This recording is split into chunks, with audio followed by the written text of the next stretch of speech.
So this was a crazy weekend, man. This is a crazy, crazy weekend. Shout out to my boy Tony Pester because he had himself a hell of a 48 hours. Like, he had a crazy 48 hours.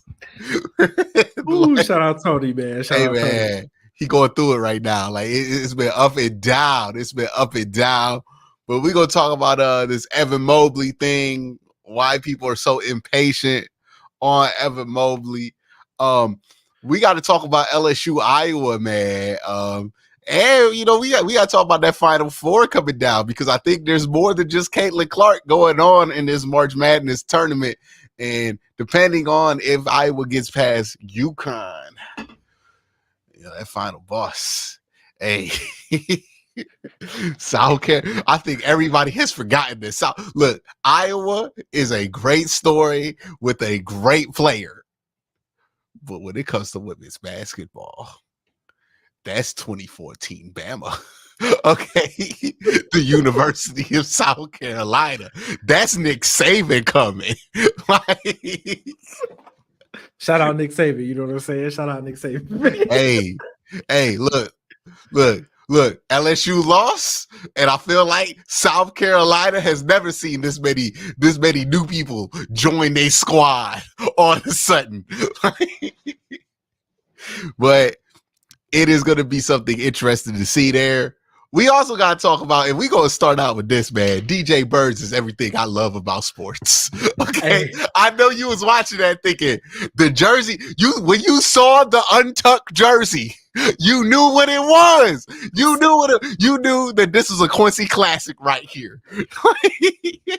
Hey, Husky Athlete is back, baby. Hey, Husky Athlete. I was watching that whole thing thinking, see, this is what we missing out on because we want to nitpick over how much Zion weighs. Imagine if Zion were that big, being as athletic as he is, doing the DJ Burns, just putting it into the mother. That, bro, tell me that wasn't the most entertaining thing you see in college basketball in a while. It was, but let's bring it back. You got to remember, DJ Burns 6'9". Zion a good 6'6". Hey, but you know what DJ Burns can't do? Jump 42 inches. Okay, you know what Zion could do at DJ Burns' size? Jump about 38. Like, listen, bro. The funniest thing about it is you could tell nobody on Duke was used to guarding somebody who get it in the post. They had no idea what was going on. Just over here looking around like, hey, man. Think about it like this. It's a whole generation of dudes that don't know what to do with the dude like him. Look, I know DeJuan Jones was watching that game thinking to himself, bro, it should be me because it could have been me. Because if you were a borderline great right tackle prospect, this would probably be DeJuan Jones. Hey, bro, that drop step was lethal the whole game. They have nothing for it. And he was passing on a dime. Just by the way, you heard what Jokic said? He said, I see me right there. He was like, I love DJ Burns. He just like me. Jokic out there calling him twin. Like basically, that's his twin in him. Listen, bro, I was like, yeah, this is what March Madness is about. March Madness is about the guys like DJ Burns. Oh, yeah. That's what March Madness is about, man. This is what exactly the guys like about. DJ Burns, the big dude at Purdue, they can't do nothing but be big. Okay. And they playing against each other, dog. They playing against each other. It's gonna be, and look, here's the crazy thing. That brother at Purdue, like usually you 7'4", it's like Big Vic, like, you know, a thin 7'4". Like, you know, you tall, but you not big. No. And the crazy thing is he lost weight coming into this season. This gonna be like what happens when a skyscraper goes against a wrecking ball. Like that's basically what's gonna happen, man. And I Cannot wait for it. We done legislated the chubby brother out of the game in the NBA. You can't live. Like, we can't get no Jason Maxiell no more. Like, what's the last time? Who was the last bashing of chubby in the NFL, in the NBA? Low key, Kenneth Lofton Jr. Yeah, and he could barely get minutes. He on a roster now. I can't remember who he played for, but he on a roster now. See, we can't get it no more. We used to have brothers like that start. Shout out Robert Tractor Trailer. Rest in peace. Like, yes, we used to have these. Jason Maxiell was an important player for the Detroit Pistons. Like, Glenn Davis was not a joke. Okay, hey, Big Baby was getting it. Yeah, multiple finals. Yes, multiple finals. Yes. See, look, man, we done ruined all the fun. Could you imagine Shaq happening and then people like, oh man, Shaq need to lose weight, and they got as much say so as they do now because they were there when Shaq was gaining that weight in LA for sure. They still try to write that shit over his legacy. Oh, well, Shaq gained weight. That's why he wasn't great. Shaq was great because he gained weight. Okay. Did you not watch those highlights? I don't know. Like, the people are so obsessed with skinny in this country, it drives me nuts because how can you watch Shaq in Orlando and think that the dude that played in Los Angeles in 2001 to 2003 wasn't leagues better? Like, oh, but Shaq could dribble between his legs and go, who gives a fuck? Nobody can stop Fat Shaq. Okay, like, what you mean? Nobody can stop Fat Shaq. Don't you? But you hear people say this. We're like, oh man, if Shaq would have never gained the weight, if Shaq would have stayed thin, if he would have just been focused, he would have been great. We're like, well, Shaq was never gonna get no jump shot, dog. Shaq was at his. You know what was great about Shaq? Where he just get the ball 5-10 feet away from the basket, and the next thing you know, he just turned around with one hand, slamming and breaking the rim. Okay, like that was the best thing when he was doing this dunk, and then he knew he was giant, so he just hip thrust out the dunk. Yes, that's what made you fall in love with Shaq. But all we hear is about how Shaq would have been better if he would have maintained the handle. I hate how we do this, man. I hate how we do this. Zion, this your chance, bro. Okay. Oh, it's already too late. He already done lost all that weight. Bro, Zion, I saw another chubby brother playing for North Carolina, playing in the Carolinas. I know he was sick. Okay. I know he was sick. You were like, man, it could have been me. I'm out here dieting for what? Okay. For who and for what? No, Zion, get big, bro. Do your thing. We need more untucked jersey ballers like that. Like, and the fact that he took down Duke, I mean, that is every fat man's dream. Like, he is living it. He took down Duke and then talk shit to their fans with his jersey untucked and a shirt. Like, what DJ Burns did was not just great for the country. Like, I don't care what it was for the country. That was for me. Okay? That was for me and every other brother that can wear a pro model and nobody says nothing about it. You know how, like, you got to be like 215 to rock a pro model in 2024. Nobody says nothing, right? Like, he could rock a pro model. Like, he official big man. That was for me. Okay? That wasn't for the tall people. That wasn't for the underdog. Nah, y'all can try to get on this victory. That shit was for me. Okay, that shit was for every single one of us who pack an extra shirt to the gym. Okay, that was for us. All right, that was for every brother that brought his own towel to the barbecue. That was for us. You ever go to a concert and bring your own towel? Yes, brother. He did this for you, DJ Burns. Oh man. Yes. Yes. Yeah, and did it to Duke with all them skinny motherfuckers on the team. Yes. Okay. DJ Burns, I see what you did.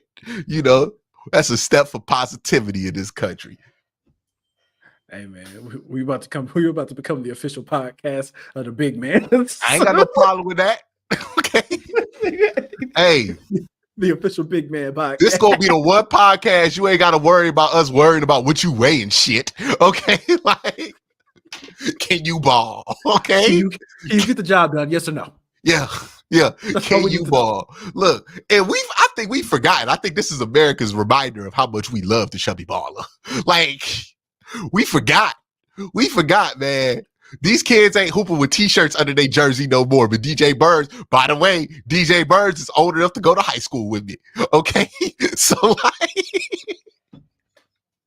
we get that classic college basketball. Like, remember everybody in college basketball? Like, everybody had a big that looked like DJ Burns. Mm-hmm. That was the norm.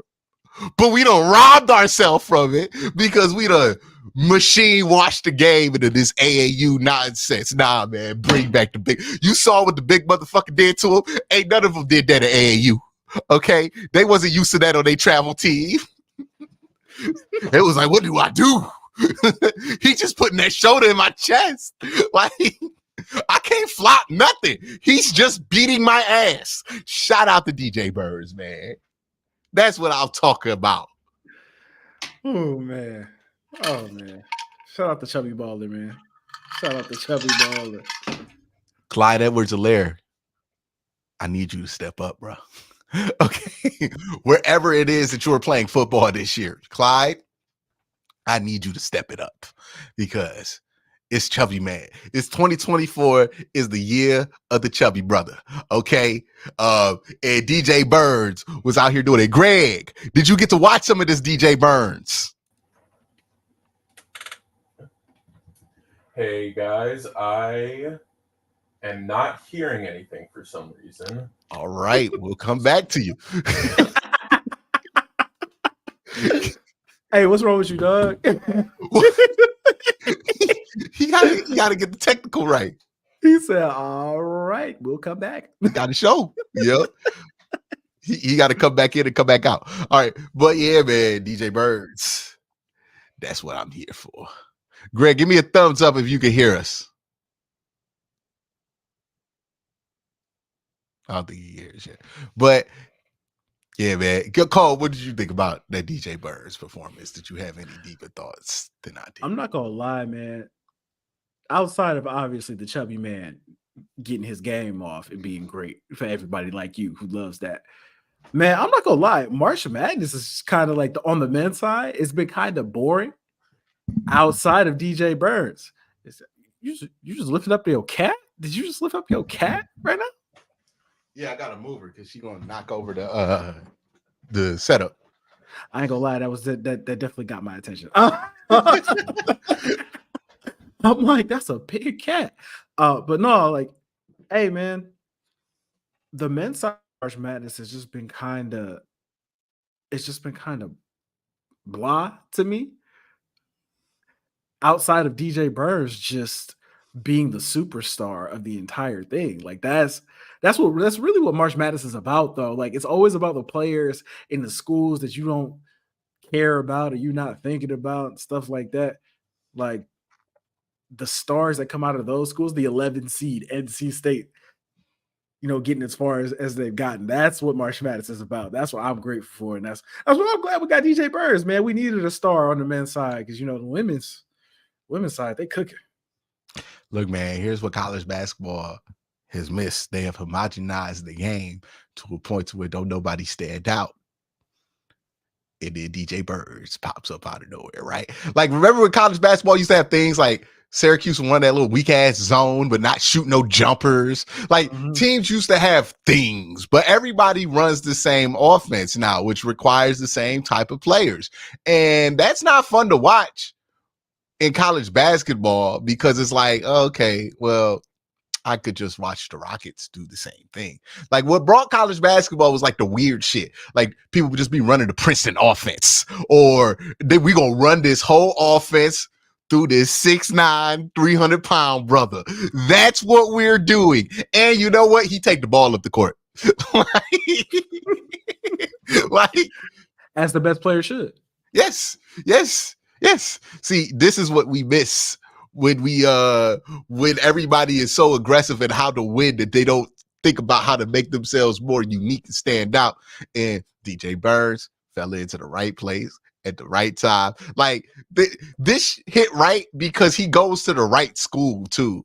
Like I know he used to play at Tennessee. This wouldn't have blown up if he played at Tennessee, but something about him playing at NC State, like yeah, it just feels right, right? Like, oh man, it just feels right. It just feels right. Tell me I'm wrong. No, I can't tell you that you're wrong. Like, see him at any, he wouldn't be at any of the blue blood schools. You see what I'm saying? No. That was at Kentucky. That would have made you would be like, "What's going on with Kentucky?" But no. North NC State, yeah. Remember George Mason when they made that run? All-time chubby brother team right there, man. They had a shooting guard out there that was chubby, like that. Okay. That's how you can get down in the mid-2000s, man. That's a little ridiculous. Chubby shoot guards, like, all right, what are we doing? Floater was nasty. Okay. Grown man game, baby. That's what DJ Burns brought to the tournament. Grown man game, baby. See if you can take that. You know, they couldn't. And they couldn't. He knew he had everything. He went, he was beating the fuck out of them in that game. Hey, shout out my dude Mookie Alexander because he called him Gen Zebo. Wow, that's a good one. I was like, ooh, that's a good one, dog. Gen Zebo. It's nuts. Ooh, I was like, ooh, Mookie got one because that's crazy. That was good. That's good. I've heard Purdue, the guy at Purdue, get called foul-meing. So, like, we ain't going to control ourselves. We ain't going to control ourselves over this whole thing. Let's talk about Iowa LSU women's basketball. It was the talk of the town. Everybody was locked in on Monday. Man. Hey. I was in the gym, and you should have seen it.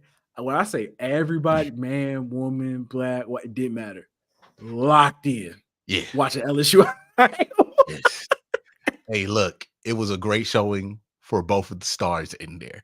Angel Reese, before she hurt that ankle, dog, I was like, how is this not the best player in college basketball? She was dominating that game for like a smooth, that whole second quarter, basically, where LSU took the lead.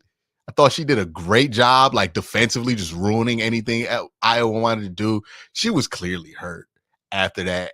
After whatever happened in the stands, like I don't think she had the same burst. Like she was able to get switched on defensively a little bit easier for the rest of the game. But I hate when people do this.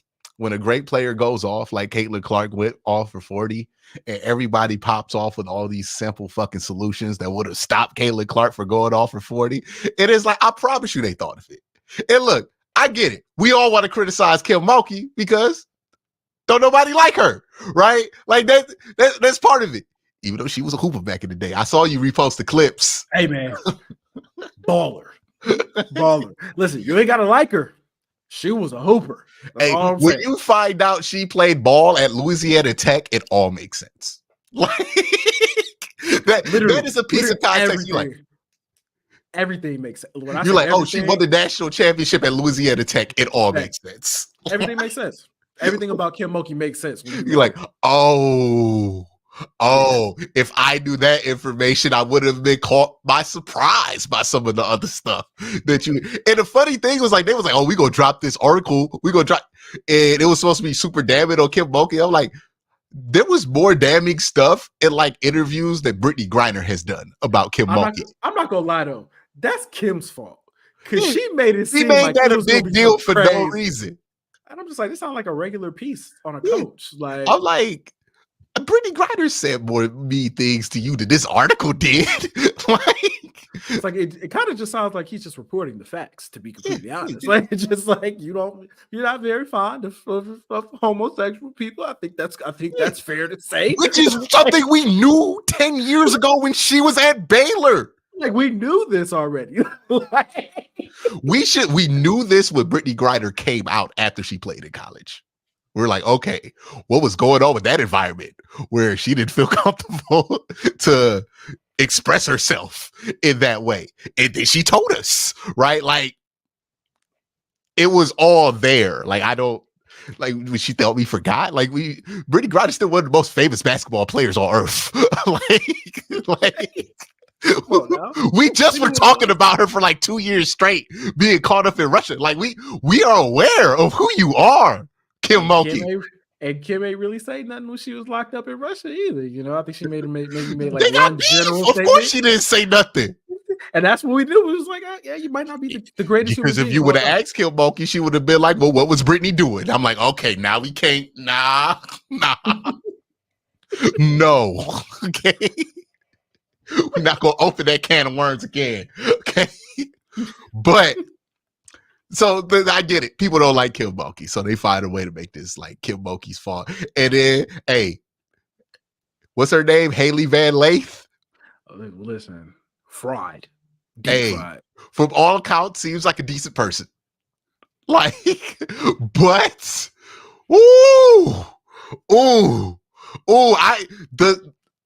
there were circumstances at play that made this even worse for her than I think anybody anticipated.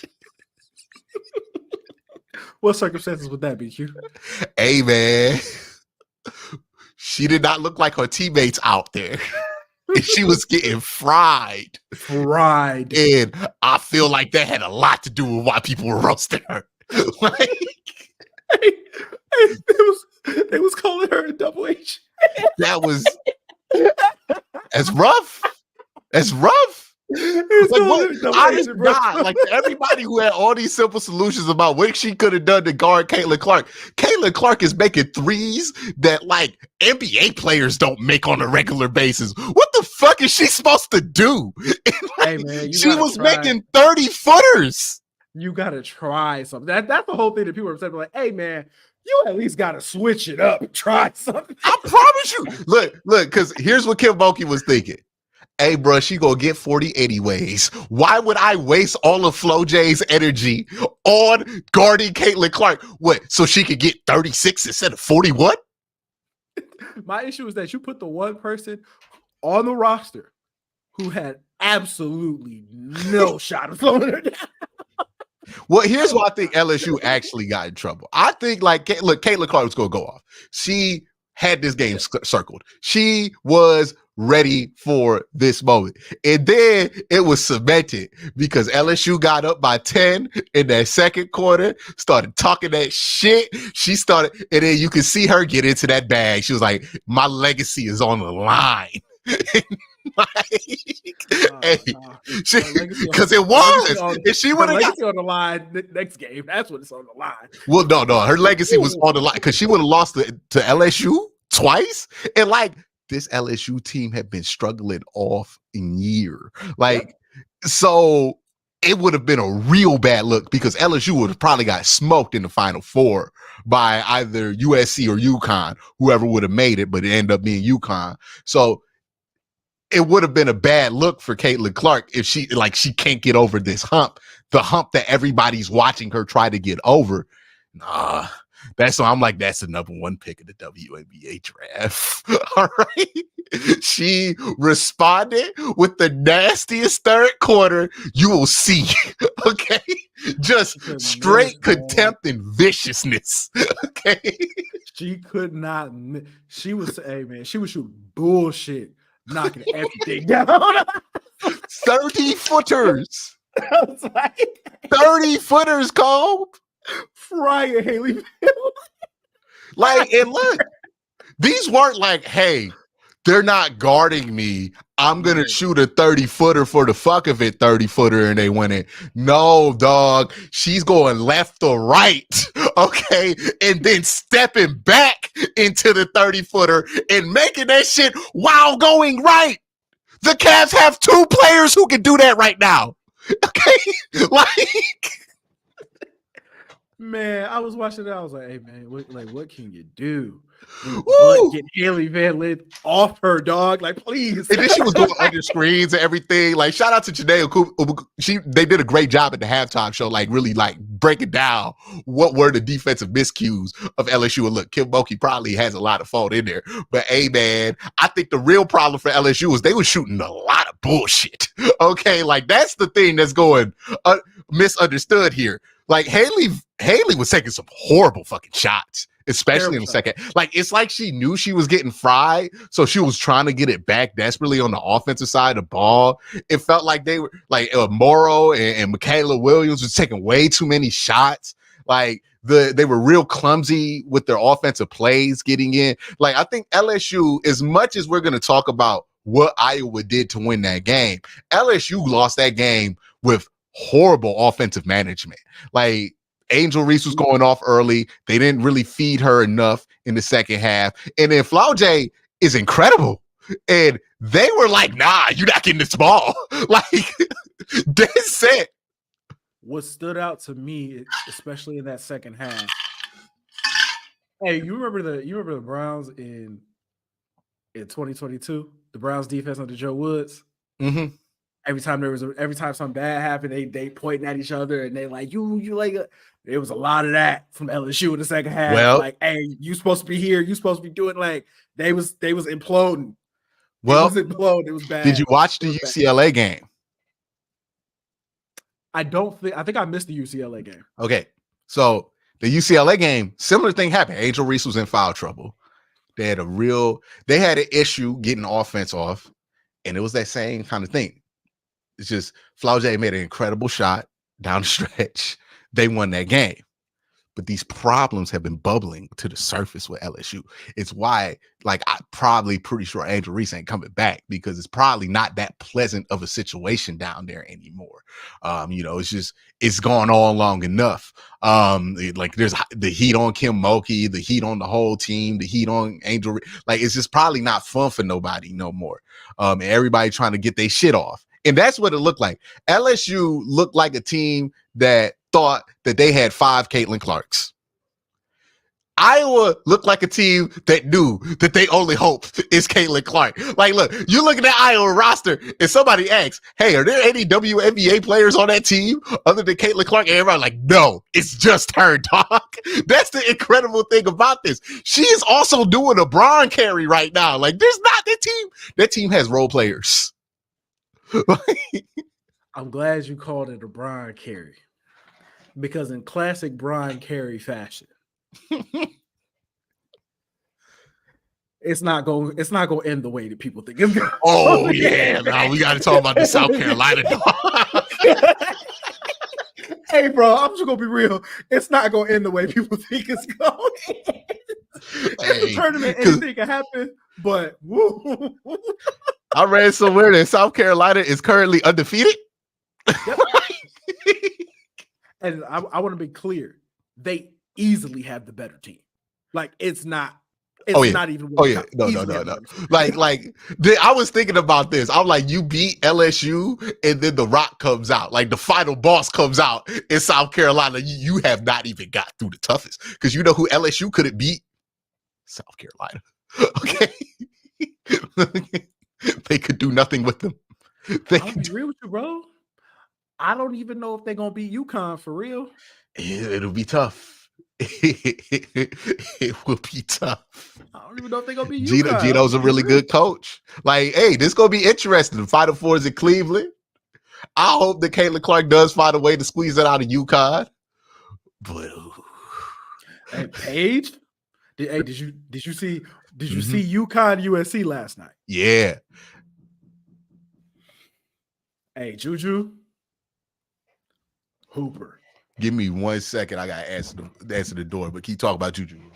Man, Juju's one. It's crazy because you really have to remember that she's 18. Greg, can you hear us now? Yeah, I'm good. I'm here. Okay. Live show, technical issues. Did you see USC versus UConn? Did you watch it last night? That was the one game I didn't watch, but tell me about it. Man, Juju.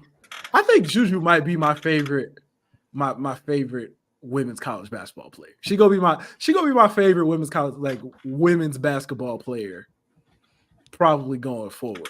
The thing with Juju, I'm like, when you watch Caitlin Clark, you're like, oh, that's an anomaly. Like that she can shoot like nobody else. When you watch Juju, you like, nah, that's what the #1 overall pick in the WNBA looks like. like Aja Wilson, all these #1 picks.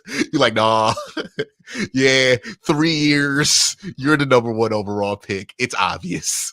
Bro, you gotta remember, she's only 18. Yes. And she be frying them. She hoops. I see somebody on Twitter say, hey, it's like, and before y'all get mad, I want to preface what I'm going to say by saying, this is the highest compliment that I can pay to her.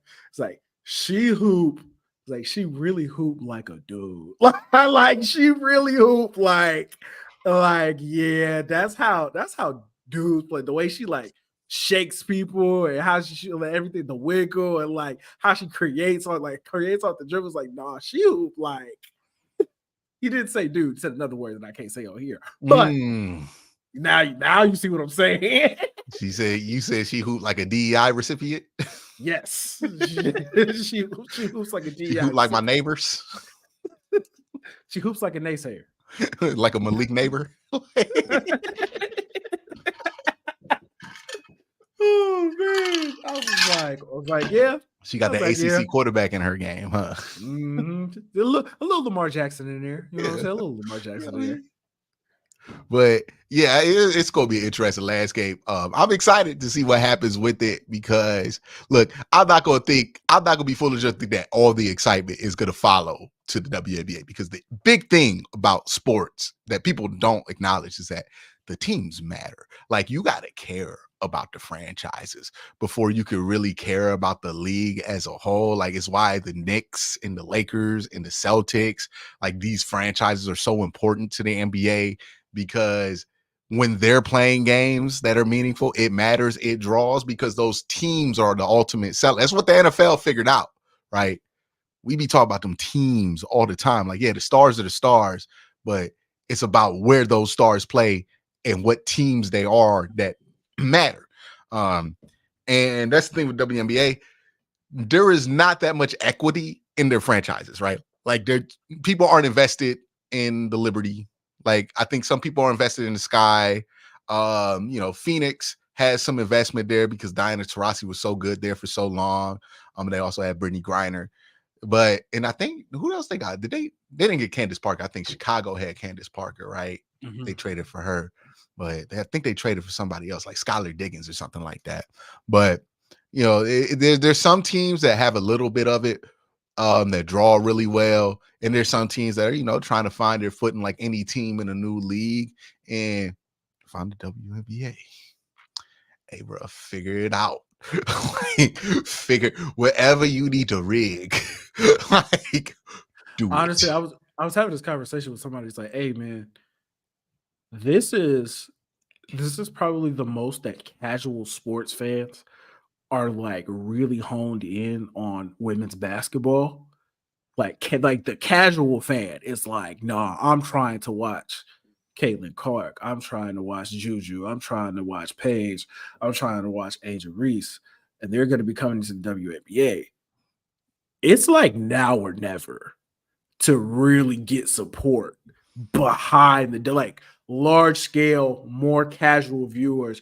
I'm trying to see what's going on in the WNBA viewers because they are so entertaining. I found it really funny. Did you know that Devin Booker had 50 points yesterday? No, nobody cares. Devin Booker.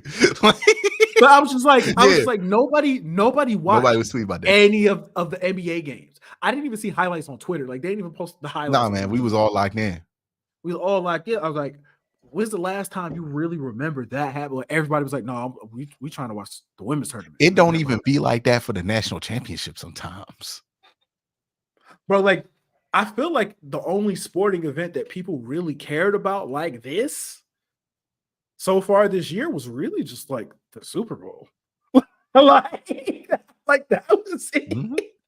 Or I guess you could say like the championship, the maybe the AFC championship, the NFC championship. It was. I remember being surprised, being like, "Oh, ESPN not doing like the courtside thing, like where they have the pregame show in the arena, and they give you like 5 hours of content, just let you know, hey, it's about to happen. This game is about to happen right here." Like, I was surprised that they didn't see this one coming, because I know when I saw those brackets, like, look, I checked the brackets out the day they came out, like, oh yeah, oh yeah. They trying to give us one. When you saw LSU and Iowa in the same bracket, like, yeah, they know what's up, because LSU was not good enough to be a 1 seed this year, so you had to figure out a way to make it happen. And look, man, I am not gonna act like I know a ton about the WNBA. I don't know which fan bases are the most popular. Like, we got to bring on somebody who really does know this stuff, because it is something that I'm interested in. But if you're the WNBA, you got to make sure that those two go-to teams that matter, like, that are well run, that need a star, because we care. Okay. Like, we care. It is obvious. We care. We care. Like, I'm trying to watch them in the WNBA. I saw people getting mad at some of like the WNBA players that were like, nah, she ain't gonna come here and dominate the league and all that. We need that. Yes, you need that. You need the animosity around Caitlin Clark, so she got something to prove. Okay, like, you need to sell this shit, right? Like, and I think they know what's up. Like, the WNBA stars of today understand what they see. Hey, bruh, that's going. We need to antagonize this young lady, because. But that's gonna make it better. That's gonna make it better, because now it's like, think about what sparked this off. Yeah, think about what sparked this off. It was Caitlin Clark. Everybody wanted to watch Caitlin Clark in the national championship last year, and then LSU ruined that by talking a whole bunch of shit. Okay, that's how we got here today. I don't know why people get so uptight about trash talk, when you know that trash talk is what puts ass in seats. You want to know why the USC can sell all the pay-per-views? Because they be letting the fighters talk shit. Logan Paul done figured this out. Jake Paul done figured this out. The WWE done figured this out. They got Cody Rhodes getting his ass beat by The Rock every week. Okay, every week. I'm like, every week. Ass Rock. It is calling him boy. Like, it's nuts. It's nuts. He whooped him yesterday. I was like, hey, and you've never wanted to watch a match more than you want to watch night 1 of WrestleMania. Okay. I can't wait. Mm-hmm. I can't wait. Look, hey, about to have me in there like, do it for us, Cody. Not me. Finish the story. I'm about to be in there like this. Nah. The final boss. Keep the bloodline going for as long as we can.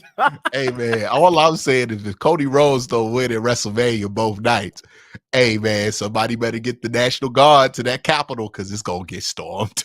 Okay? They in Philly. They ain't that far away. Like, they going to storm that bell. Okay? No, they don't have to watch Cody Rhodes get beat down outside of the parking lot that The Rock went on to introduce the new football league in some slacks and a tank top, just talking, just all kind. Then came back and did it again. Okay, hey, be real. We ain't been this locked into the WWE like on a large scale in a very long time. It is a true changing of the guard of what we care about when it comes to the sports landscape. And hockey, not doing great. The NBA could be doing much better, because we are not locked in like this with the NBA. Really, you know how I know we not locked in on like this on the NBA code? Because every time I hear people criticize Evan Mobley, it is apparent to me that these people do not watch the games. Oh, it's time for the Evan Mobley discussion? Oh, yes. It is time for the Evan Mobley discussion. Real quick, so before we tired. get to that, do we want to catch up on these super chats? Let's get it. Oh yeah. We've been ignoring them. Let's do it. All right, cool. Have we read any of them yet? No. All right, cool. I'll start from the top then. It's perfect. Ray Rags, first one. Evan Mobley and Jared Allen were the only ones that showed up offensively, but it's their fault they lost by 30. Not like Darius Garland and D. Mitch went combined 520 for 18 total points. Put a pin in that. Put a pin in that one because that's gonna be part of the discussion in a second. What's the next one? All right, next one also from Ray Rags. The second they started moving the bigs out of the paint, players like Jared Sullinger. Jaleel Okafor was a hooper. Oh, Hey. he was a hooper, dog. Nah, Jared Sullinger, all-time fat guy right there. He All lost time, a lot of all weight time. in the NBA, but all-time fat guy at Ohio State. All-time big fella. All-time big By fella. the way, shout out Terrence Downs. I don't know what you're doing, but shout out to you, bro. Like that was Terrence Downs was my first favorite basketball player. Oh right. man. We got from Chris Gustafero, watching Eddie versus Burns will be awesome. It's gonna be so fun. Hey, you know, somebody tweeted a picture of Zebo Gart and Yao Ming.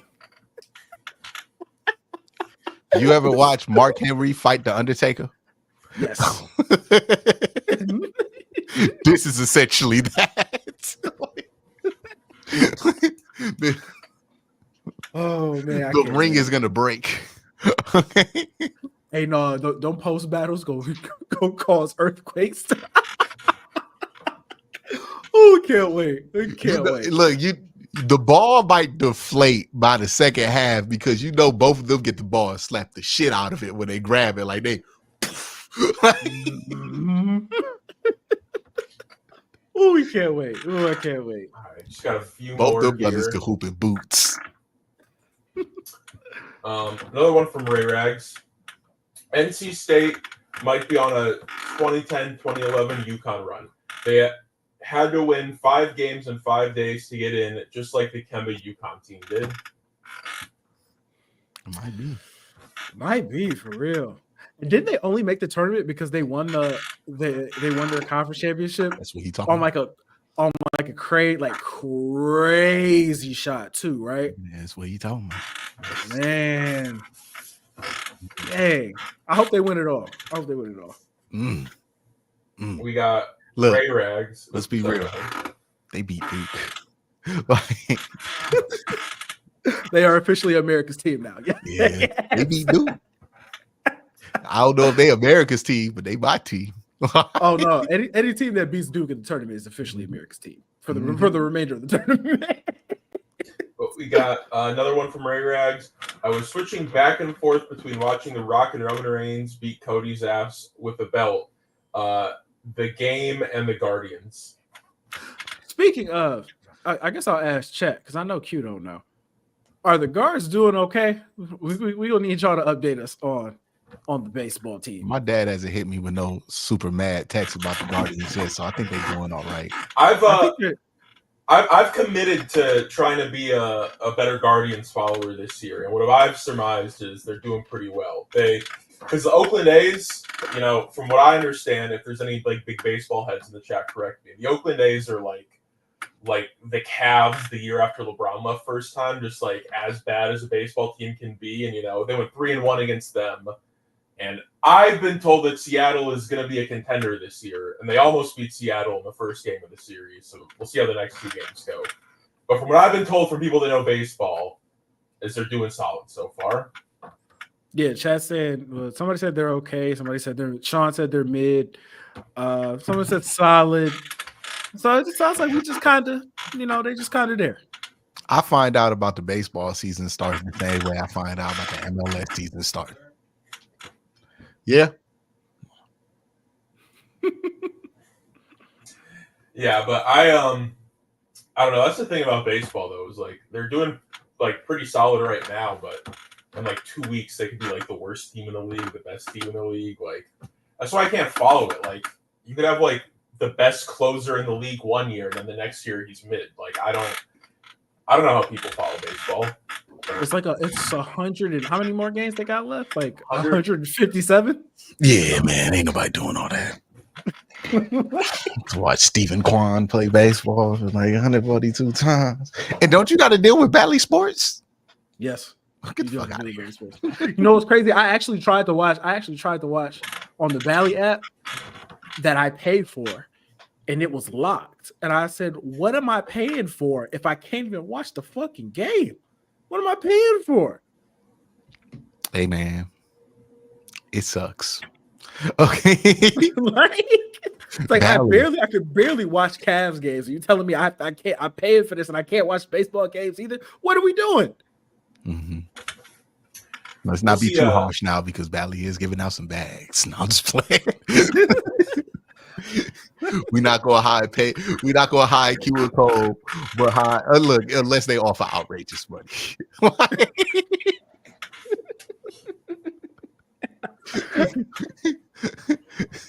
We'll just start our first show with Bally like, "Hey man, it happened." Okay.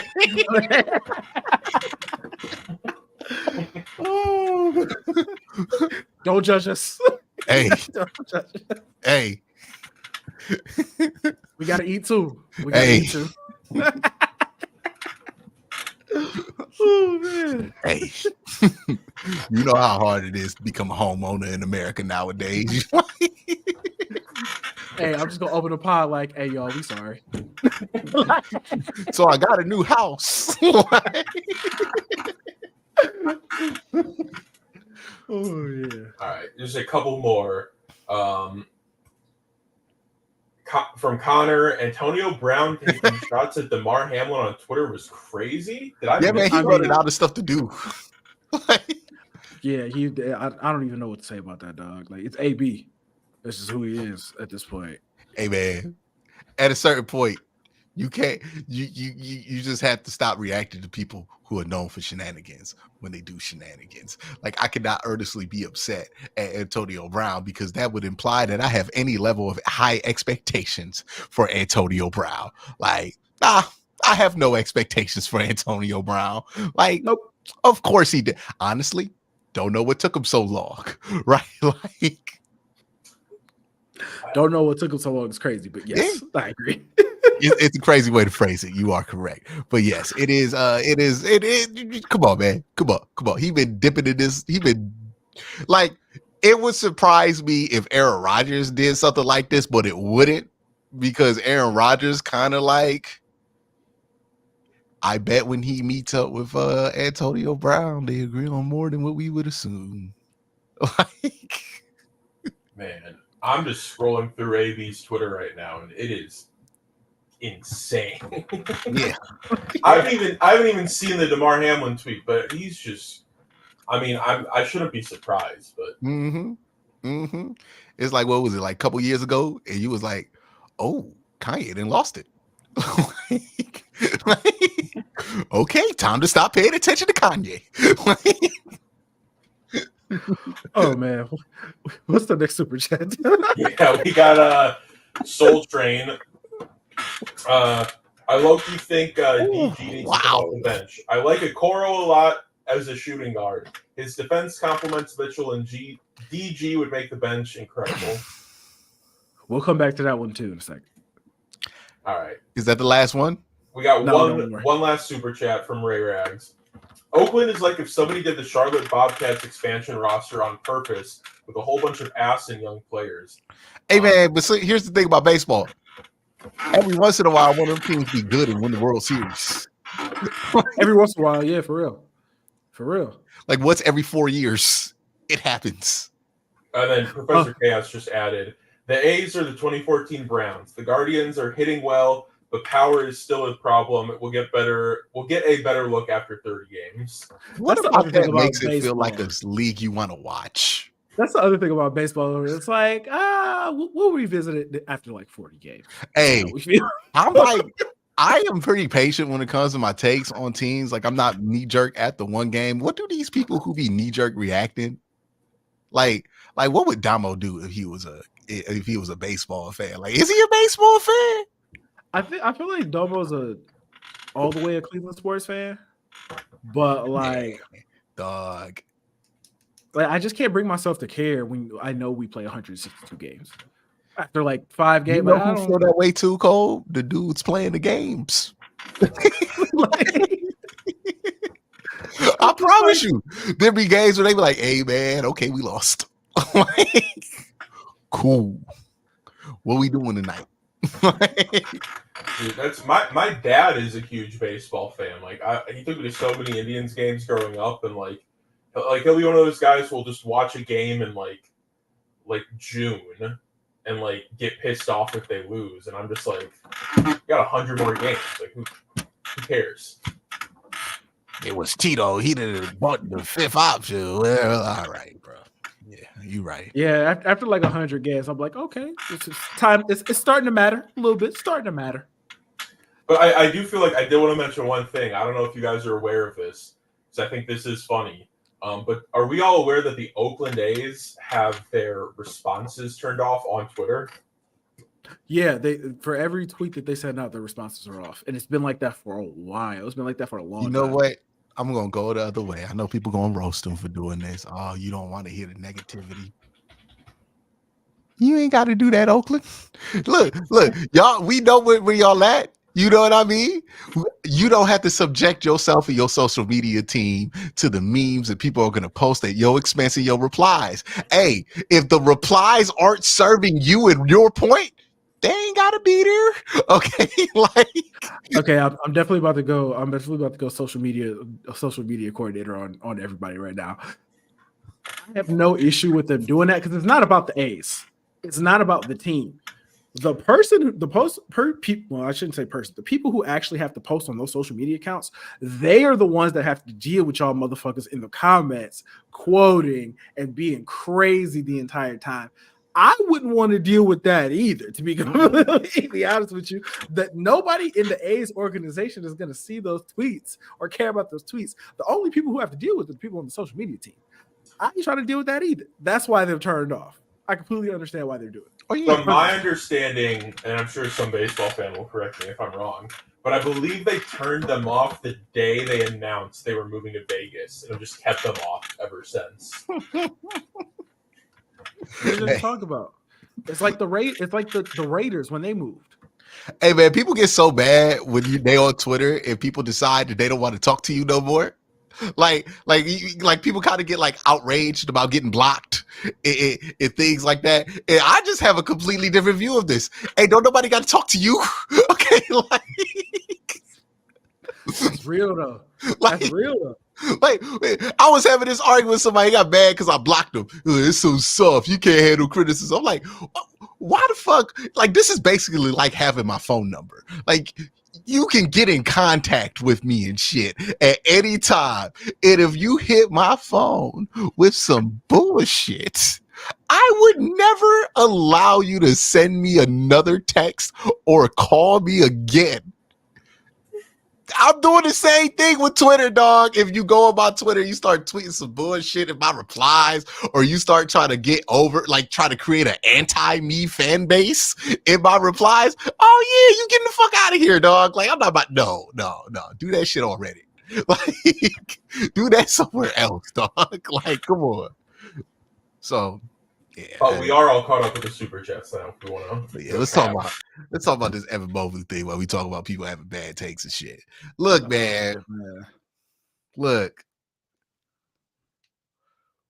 What exactly do people want out of Evan Mobley? Do they want him to be scoring 26 and 12 every night on a team that has two other options in front of him taking up all the shot? Like, I saw you get in an argument with somebody and they posted this shot chart and they were like, see, he's not taking as many threes and missing them.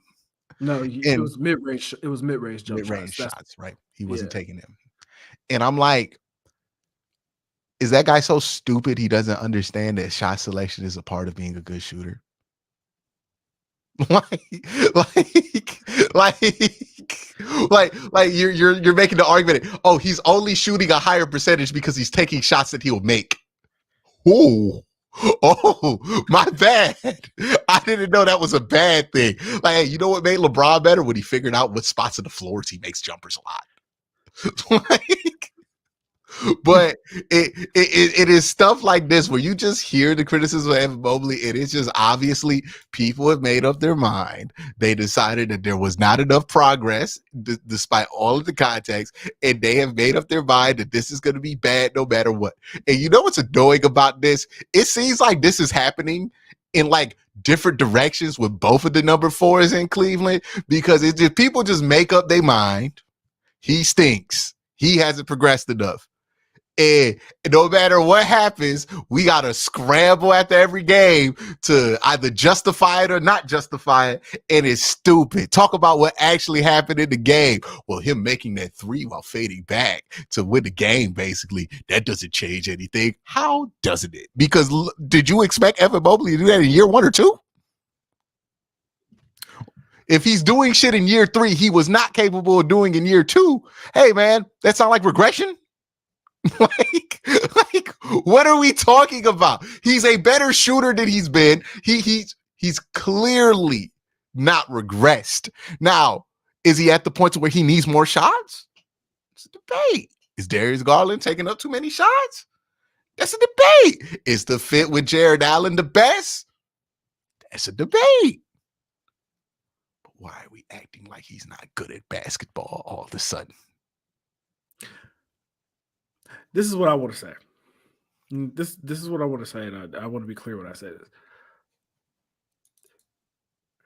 People, and I blame the Cleveland media for this mostly. A couple people said some things about Evan, and people have ran with that without thinking for themselves or watching the games at all. Like they just regurgitate the same things, like the same talking points over and over and over and over again. And I'm like, bro, by every metric available to us, Evan Mobley has gotten better across the board. I literally want to read this out. I want to read this out so people really understand what I'm talking about and really understand how stupid it's just a nonsensical, just dumbass argument that I'm having with people, and I don't understand it. It's like, okay. So I want to be clear about this. Per game stats, just look at the raw per game numbers. 15.8 points per game. Last year he was at 16.2. Okay, so that's down a little bit. Right? 1.5 blocks, same as last year. 0.9 steals, career high. 3.1 assists, career high. Total rebounds, 9.8, career high. Free throw percentage, 70%, career high. Effective field goal percentage, 60, career high. Let's see. 2-point attempts, 9.9, career low. 3-point percentage. I want to make sure everybody hears me. He shot 21% from 3 as a sophomore in his second season in the league. He is shooting 30.378, so 37.8% from 3 in his third season. That's about a 16% jump. Obviously career high. Field goal percentage. He shot 55% from the field last year. He's shooting 0.589, so about 59% from the field this season. Career high. Field goal attempts. But he's only taking 11. He's only taking smaller shots. You know, that's why it's up. It's because he's only taking shots that are closer to the basket. I mean, his 3-point attempts are pretty much the same. Like it was 1.3 last year. It's 1 this year. You see what I'm saying? He's making more of them. Brian Windhurst. Don't get me started on that. Field goal attempts, 11. He's actually taking 1 shot less a game than he has been the last 2 seasons. And this is the thing that kills me. That's the thing that's crazy to me, where I'm like, okay, this is why JB might get fired. Like, we'll get to that in a second. And last point I want to make. Minutes per game. He was at 34.4 last year. He's at 30.7. So he's playing a career low in minutes while he's averaging career highs across the board in his third season. I don't know what the fuck these people want. Man, what do you want him to do? He's averaging career highs in a career low in minutes, and you are angry for what? Because he's not posting up. How many bigs do you see post up in today's Yeah. This is where when I hate platitudes in sports. You know, like I absolutely hate them when people come out and they say these empty platitudes about what a team needs to do. They need to get tougher. They need to get smarter. They need to get more physical. Like these things that mean a lot, but nothing at the same time. And when people complain about the Cavs like having two bigs that can't shoot, I'm like, who the fuck came up with this rule? Like evaluate the game. Like, please evaluate the game. Like the Cavs issue is that their bigs can't shoot. Okay, that's not the issue. And you know what? The crazy thing is, one of the bigs who can't shoot is shooting 37% from three. It's fucking stupid. Like no matter how you go about it, it's dumb. Stupid. Because here's the thing about Evan Mobley. Evan Mobley, even if he couldn't shoot, he can pass. So he can space the floor. He can dribble, he can pass, he can space the floor a little bit. Even if he couldn't shoot, he can. Okay, he obviously can. And that's the thing that, like, the two bigs that can't shoot, they acted like we got Antonio and Dale Davis down there. Like they both can't space the floor. I'm like, well, they both can pass well enough. Like you can space. Like you can space with them out there. So like that problem's not existing. You're just saying that shit because you don't know how to break it down enough to know what the problem is. And like the Cavs problem has been obvious. We've talked about it the whole time. It's less about the players. It's like they got awkward fits. Think about this, Cole. Remember when this team had an all 7-footer lineup? Mm-hmm. That was the canvas in which this roster was created. It was always doomed to have weird size issues. Like we went from running Larry Markin at the 3 to 6'5" of Isaac Okoro. Like there was always going to be some issues with how this team matches up because like once you drafted Colin Sexton and then you drafted Darius Garland and then you traded Colin Sexton to get Donovan Mitchell, who is a much better version of that player, but still poses the same fundamental issue that made you worried about even if both those players pan out to their fullest degree, can this work? Now you have a number of different issues. You have the lack of size on the interior with two thinner bigs. You have small guards that can be taken advantage of defensively, especially in PNR type situations. Then you compound that with the fact that those two aren't playing well, like at all right now. Like they're both coming off of injury. They're both not looking great. So the motor that pushes the scoring offense is not there. It's not being efficient, but it's still taking up a ton of shots. And I think the biggest thing that people should take issue with is, why is this Evan Mobley's career low in minutes? Why is this Evan Mobley's career low in shot attempts? Like what is going on there, right? Like your guards are struggling. They've been struggling to stay healthy all year, and Evan Mobley can't get no damn shots up. Like that is why JB's probably going to get fired if this goes the way that we're all predicting that it goes in the first round. Oh, he's definitely going to get fired. Yeah. 100%. He's getting fired. And like, I don't think he's safe if he gets past the first round. Well, this is my thing. It's going to be considered an underachieving season for the Cavs, regardless. Like just how they've played post All-Star. Even if they get out the first round, like maybe people are, because technically that's progress as opposed to the last season.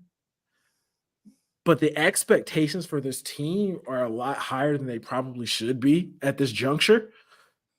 What are somebody's expectations for the team? Because I feel like people have been all over the place with that.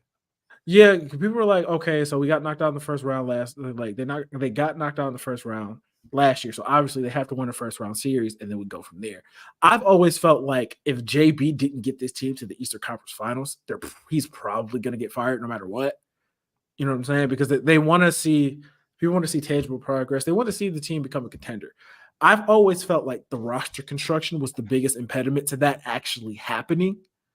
Like I've said it a bunch of times. People focus on the too big thing. The too small guard thing, the too small guard, plus you don't have any real wings on the roster. Yeah, that's the real problem, right? Like that's the real issue. Like Jalen Rose has a great saying where he's like, positions were created so a novice can follow the game, which is basically saying it doesn't really matter if somebody fits the archetype of a specific position more than it matters if the 5 people on the floor fit. And that's the issue with the Cavs. They don't have many lineups where all 5 people on the floor fit, right? You got 2 small guards, and then what you going to run out? Like, you're going to run out Isaac for defense to try to make up for it, but he's not a long defender. So all the team has to do, if they have a scoring 3, just put them in, put them on the wing, isolate, and then boom, like the 25 easy points right there, right? And that's not to say anything negative about Isaac Okoro. It's just how the game goes. And I think that's more or less the issue, is that they have these issues and then the issues compound each other with the other issues on the team, right? Like the big issue, you could probably get past that if you didn't have the guard issue and then the wing issue, right? But you have all of these issues that exist with just how this roster was built.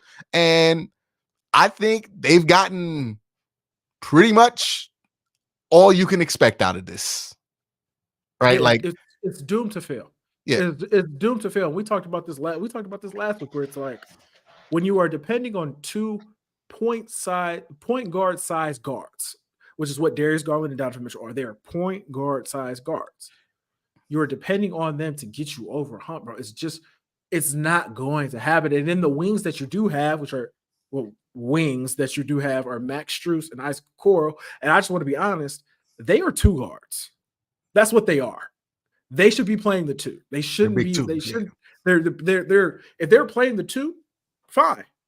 But when you match them up against wings, when they have to play the actual good ones in the NBA and the Eastern Conference specifically, it's gonna be an issue. It's always gonna be an issue. The Cavs are gonna have to figure that out. And the only way to figure that out is you got to go get a wing and bring them in here to actually do wing things. and that can stabilize a lot of what's going on. If they can get it without moving anybody, that's beautiful. I don't see that happening. If Donovan Mitchell resigns, I feel like you got to kind of make the call on Darius. I feel like you got to be like, hey, we got to pick one and we got to just roll with it and get some lineups that make a little bit more sense. But I don't think the 2 big issue, I don't think having the 2 bigs is as big of an issue as people are making it out to be. And I really don't think Evan Mobley is the fucking problem. I feel like people need to stop doing it. It's stupid. It's so the reason I think JB needs to go is I just don't trust him with the lineup and the roster construction, like to assist with roster construction. Like it has not worked. His tweaks have not been impressive, right? Like, I kind of feel bad for JB in a way too, though, because it's like, what can he do about injuries? You feel what I'm saying? What can he do about that? He can't do anything about that. And in a way, I feel like he's about to get fired in large part because the team couldn't stay healthy the entire season. I think he would have got fired regardless if the team was healthy or not, because I mean their fundamental issues exist. Are still the issues. Yeah, and that that's why I'm like, even if he gets to the second round, that does not change what the big issue is right now. Like there's just like you've done a lot to move around this roster and like you made the most out of what it is, but like I don't think he's the right coach for where they need to go. I don't think that he understands how to get Evan to the place he needs to get to offensively, or how to use Evan in a way that's going to develop him more offensively as a threat. And I think it's starting to become something that like we're in danger of holding him back now, because why is he shooting less? Like, why is he shooting left? Like, when Darius has been struggling to shoot for like 2 months now, maybe we should think of ways to like, all right, Darius, we gotta give Evan some more buckets. We gotta draw some more stuff up for Evan. We gotta figure out how to create this offense around somebody else. And it seems like the only way he really knows how to get things going is to get it going with guys who don't need much to be drawn up to get it going. And I think that lack of creativity is an issue. So yeah, I think JB does probably have to go, and that's probably like pretty inevitable because like even if they get out the first round, like I think we'll see what the issues are in the second round. I mean, like they have obvious flaws. Like if they get to the Eastern Conference Finals, I would still be hesitant to keep them because I'm like, your problems. You can't fire them if they get to the Eastern Conference. You can't do it. Yeah, but like think about this. Like think about the Hawks. They went to the Eastern Conference Finals. They fired that dude a year later. Do you want to be like them?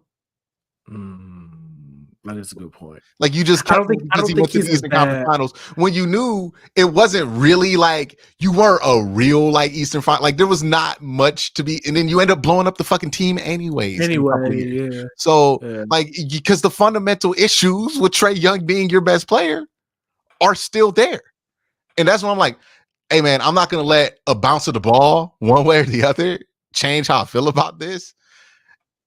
It is what it is. I don't think JB's a bad coach. I just think it's not right for right now. Like same thing I felt like with the Browns, right? I didn't feel like Alex Van Pelt was a bad offensive coordinator. I think he's a fine offensive coordinator. He's just not what they needed. Like they needed something else, and he wasn't the guy. And that's fine. He'll be fine. And I don't know, man. New England's kind of a tough sell, dog. Like I ain't going to judge them too much based on what happens there. I heard they talking about taking JJ in number 2. They're not going to do that. They're not going to do that. Hey, I don't know. I don't know. We sure the Commanders not going to do that at 2? Take JJ? Drake May goes to the Patriots? I don't trust any of those franchises at the top to make the right decision. We've gone over this. Somebody gonna do some stupid shit. I mean, you already know the Bears taking Caleb. That's over with. Who gonna be the team that trades out of Malik Harris? I mean Malik, not Malik. Marvin Harrison. Marvin Harrison. Yeah. Oh. We could take him, or we could trade back and get who's that dude? Brian Wilson. The other LSU receiver. Brian Thomas, yeah. We could trade back and get Brian Thomas at 19, and that's basically the same thing, right? Like, who's going to be the team that does that dumb shit? Hold on. Brian Thomas might be cold. Hey, might be. Might be cold. Who you take it? Oh, Marvin. You already know. Oh, well, what about this? What if I offered you a pick swap and a second round pick next year? Would you be willing to get off Marvin? No. So, yeah, Brian Thomas might be good, but you obviously think Marvin Harrison Jr. could be great. Okay. Like, yeah. Brian Thomas might get you to a Pro Bowl once. No, bro. I think Brian Thomas. I think he might go higher than people think he could go. Look, all I'm saying is some teams going to talk themselves into it. Some teams going to talk. It's enough wide receivers to people be like, well, how much different is the great value brand? Well, how many of these receivers do you think are great value brand though? Because I don't think that they're great value brand, but I'm like, there's Rome, there's Marvin, and then there is Malik. And all three of those guys are obviously going to be very good. And then everybody else is a regular wide receiver first round draft prospect. It could happen. It could not. But why are you taking the fucking risk? Like, I don't know, man. I think Brand's going to be really good. He's going to be really good. Hey. So, Cole, if Cole was in charge, he would be exactly who I'm talking about. How much are you offering? Exactly. I would be so mad, dog, if I was your coach. You just got him right there. Well, we could move back to 22 and oh my. Nah, that's too far. That's too far. Bro, like, That's too far. We end up taking with Marvin. Xavier Worthy. we just go take Marvin and see what happens. I'm telling you, man, that whole era of the Browns has turned me off of first round trade backs. Like, when you in the top 10, why? I hear people talking about, hey man, Brock Bowers might make it all the way to Cincinnati at 16. If that is allowed to happen, I want to slap the shit out of some people, man. Like, I want to like go to the NFL. Like, where the draft at this year? Detroit? I think so. I want to go to Detroit and slap the shit out of some people. They're like, yeah, we just gonna let Brock Bowers just fall to Cincinnati. He's not gonna make it that far. He shouldn't make it that far. At least. He shouldn't. Hey, I don't trust these GMs, man. Every year they prove that they're willing to do some dumb shit. Every year. Hey, remember when everybody was giving all that hell to the Texans? And it turned out that they made a very good move in the draft. You know who didn't get that much flack? All these geniuses who thought the Panthers were just 4D chessing everybody with that stupid ass. How does that look now? Like a disaster. Like the disaster you thought Houston had. Okay? Like, man, I knew CJ was gonna be good too. Like, you just knew CJ was gonna be good too. We dog. talked about it on this show relentlessly. There was obviously a 1 and 2 in that draft. Yeah, we said CJ. I said I take CJ 1. You said you take an Anthony Richardson 1. That was the. But none of us were entertaining the thought of Bryce number 1. He was clearly number 3. How could you look at those two and then look down at Bryce Young and be like, yeah, that's my guy? No. And feel good about it. Like, these are the questions that need to be asked, right? One, you looked at Anthony Richardson. You saw CJ Stroud against Georgia. And then you saw Bryce Young look like one of your kids' friends. And he was like, that's my guy. Look, the book ain't written on Bryce, but it's whoo. He got to have a good season. He got to have the greatest second year of all time. He to got catch to up. he don't even need a good second season, Cole. We were talking about CJ Stroud being the MVP if he doesn't get injured. Bryce got to be on that time. It's over.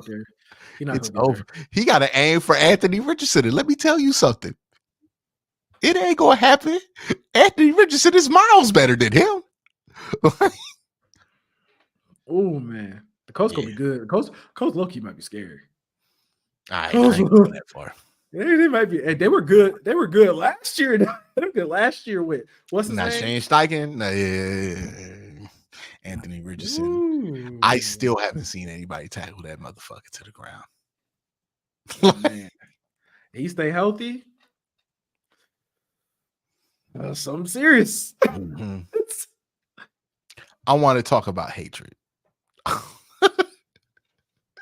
So I was thinking about this, right? Because I was thinking about how much I don't like Duke. Okay. And I was like, man, let's break down these rivalries and how we feel about it. Now we're going to rank how much we hate our AFC North rivals from 1 to 4.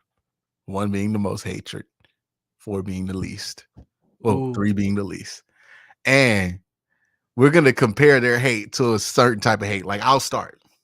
Pittsburgh is obviously number 1, and that's generational beef. Yeah. Like, that is systemic hatred. I think I might be going in a different direction. All right, well, I'll go through my list and then you go through yours. Yeah. I got Pittsburgh 1, that's systemic hatred.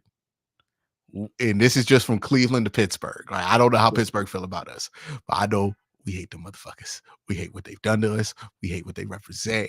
We hate what they stand for. We hate how they reveled in our mediocrity more than any other team in the AFC North. We hate their traditions. We hate their customs. We hate how they get down. We hate how they talk. We hate how they look, how the jersey, all that. We just don't like them motherfuckers. Like, I can't explain it any more than that. Like, look, David Njoku had it right. It's just something about it that make you hate them. Like, Pittsburgh has not been the Browns' biggest obstacle in the last 4 years. Kind of not really been that big of a deal for Cleveland. Still, just hate them motherfuckers. Don't like them. Honestly, brought us some joy in the last 4 years when we beat them down on national TV. They haven't really hurt us like that in a while, and I'm still furious about that. I'm still furious at them. That's how I know it's hate, right? Now, number 2 to me is Baltimore. Okay. We don't like Baltimore like people don't like, it's step family beef with Baltimore. Let me explain this. We've all heard of situations, whether we lived through it or saw it on television, where somebody, they have a family with one person and they're not the greatest father figure or they're not the greatest parental figure to that family that they have. And then they move on to a different family and that family loves them, right? Oh yeah, dad was that dude. Mom was that whoever it was that was toxic in that environment goes on to a different one and is seen in a different light. And then you watch them kids get birthday gifts that you never got. You watch them kids go to schools that you could never go to, get their college paid for.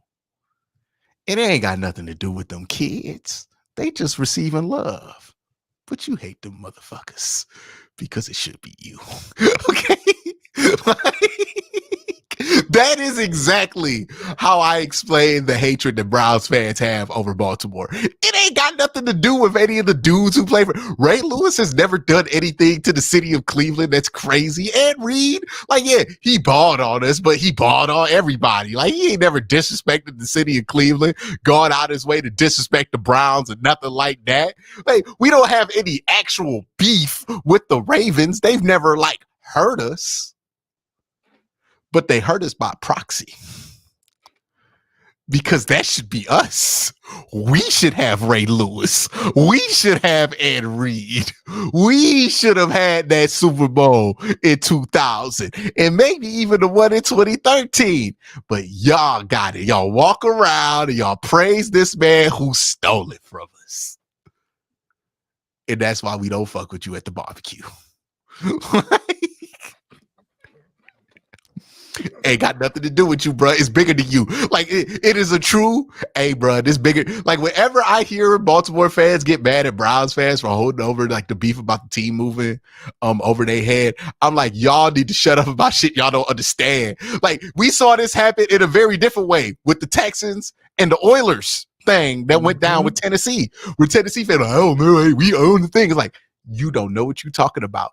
That's a cultural thing that you stole from Houston that they feel a certain type of way about, right? It's not about who owns the copyright. It's about something more than that. And could you imagine if the Browns were called something else and then Baltimore decided to wear the Browns uniforms against the Browns? Could you imagine? Oh man. That is the only thing that stops this beef from being number one is that the Browns ultimately retain their history. Because if that didn't happen, we hate them so much. But at least we get to be the Browns. Right? At least we get saved from watching Baltimore put on Cleveland Browns jerseys and talk about we respected the history of Cleveland. Nah. I'm definitely gonna go a different way with that.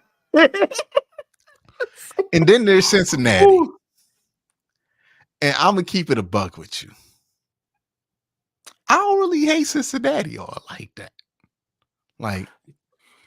Cincinnati, and look, I don't think Cincinnati fans understand what people mean when they say this, but they are little brother. And here's the thing about being little brother. Cole, you're our only child, right? Yep. Greg, I believe, is the only boy in the family, right? That's correct. They got 4 sisters.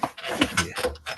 So here's something about being little brother from somebody who was a little brother. It don't matter how much you accomplish. It don't matter what you do in your life. It don't matter how dope you are to everybody else. To big brother, you are always little brother. And Cincinnati fans want to come out, well, we've won the North. Well, we've done this. We've been to the Super Bowl. That shit don't matter. We remember when you was out here wearing our rip-off jerseys. We cleaned your diapers, dog. We don't ever see you like that. Okay? And you're the Bengals. Nobody sees you like that. You know, no matter what you do. And that's what Cincinnati is. They are little brother. They will always be looked at as little brother. Honestly, to a certain point, I'm happy for them. You know? I don't have much animosity towards them. They fans are annoying, but like, whose fans aren't? Like, that's fair. That's fair. You know, like their fans are annoying.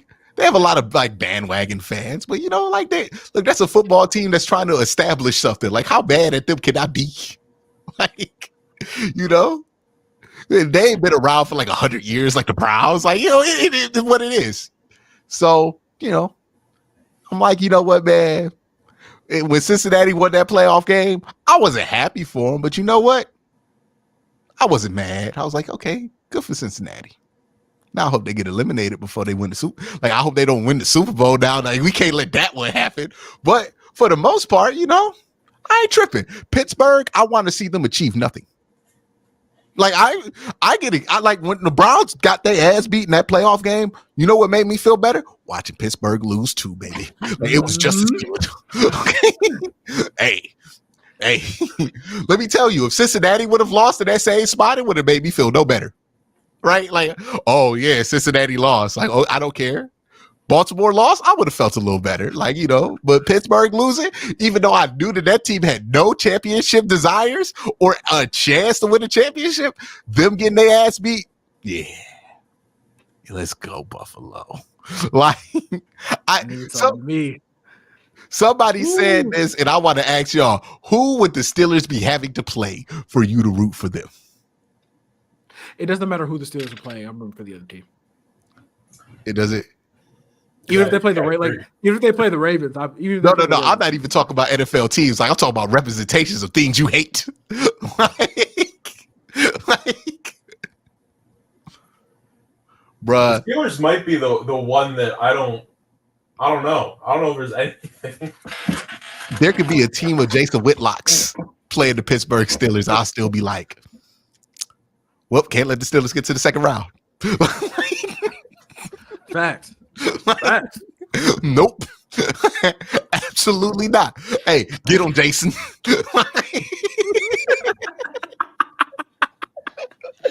Oh, get him. Let him know. There's like a tweet format I see a lot that's like, I would root for blank before I root for blank. And it's just, you know, like worst thing you could possibly think of versus like the 49ers or something. I'm like, that's kind of how I feel about the Steelers. Like, I don't know what you would have to put in front of me to make me root for the Steelers. I don't know what I can say without getting in trouble. That's what I'm thinking. Like, my brain went to a bunch of crazy places. I'm like, I can't say that. Like, I just know it would take a lot for me to root. Like, the only way I would root for Pittsburgh is if I felt like more misery was down the line if they won. Like, I'm doing like a 4D chess thing. But like, I'm never going to root for their joy. And that's why I don't think Pittsburgh hates us like we hate them, because I think they want us to not be bad sometimes because like it's more interesting to them. Mm-hmm. But we don't ever like care if Pittsburgh's good again. Like, we're not going to be sitting here if Pittsburgh stinks for the next 20 years. Like, it's good for the game when Pittsburgh and Cleveland are. No, fuck them. I saw Antonio Brown hit a front flip on Johnson Botamosi and then kick Spencer Lanning in the face. Fuck them. I could care less. Okay. My freshman year in college, my roommate was a Steelers fan from like the Youngstown area, and I ended up making a best friend who was also from Pittsburgh. So like, I was talking to these two guys one day Like, I'll never forget this. They just had this conversation where I was just telling them, like, yeah, I cannot stand your team. Like I hate them, blah, blah, blah. And they were, like, kind of surprised. And they were like, oh, we don't really think about, like, the Browns that way. Like, we're just kind of like.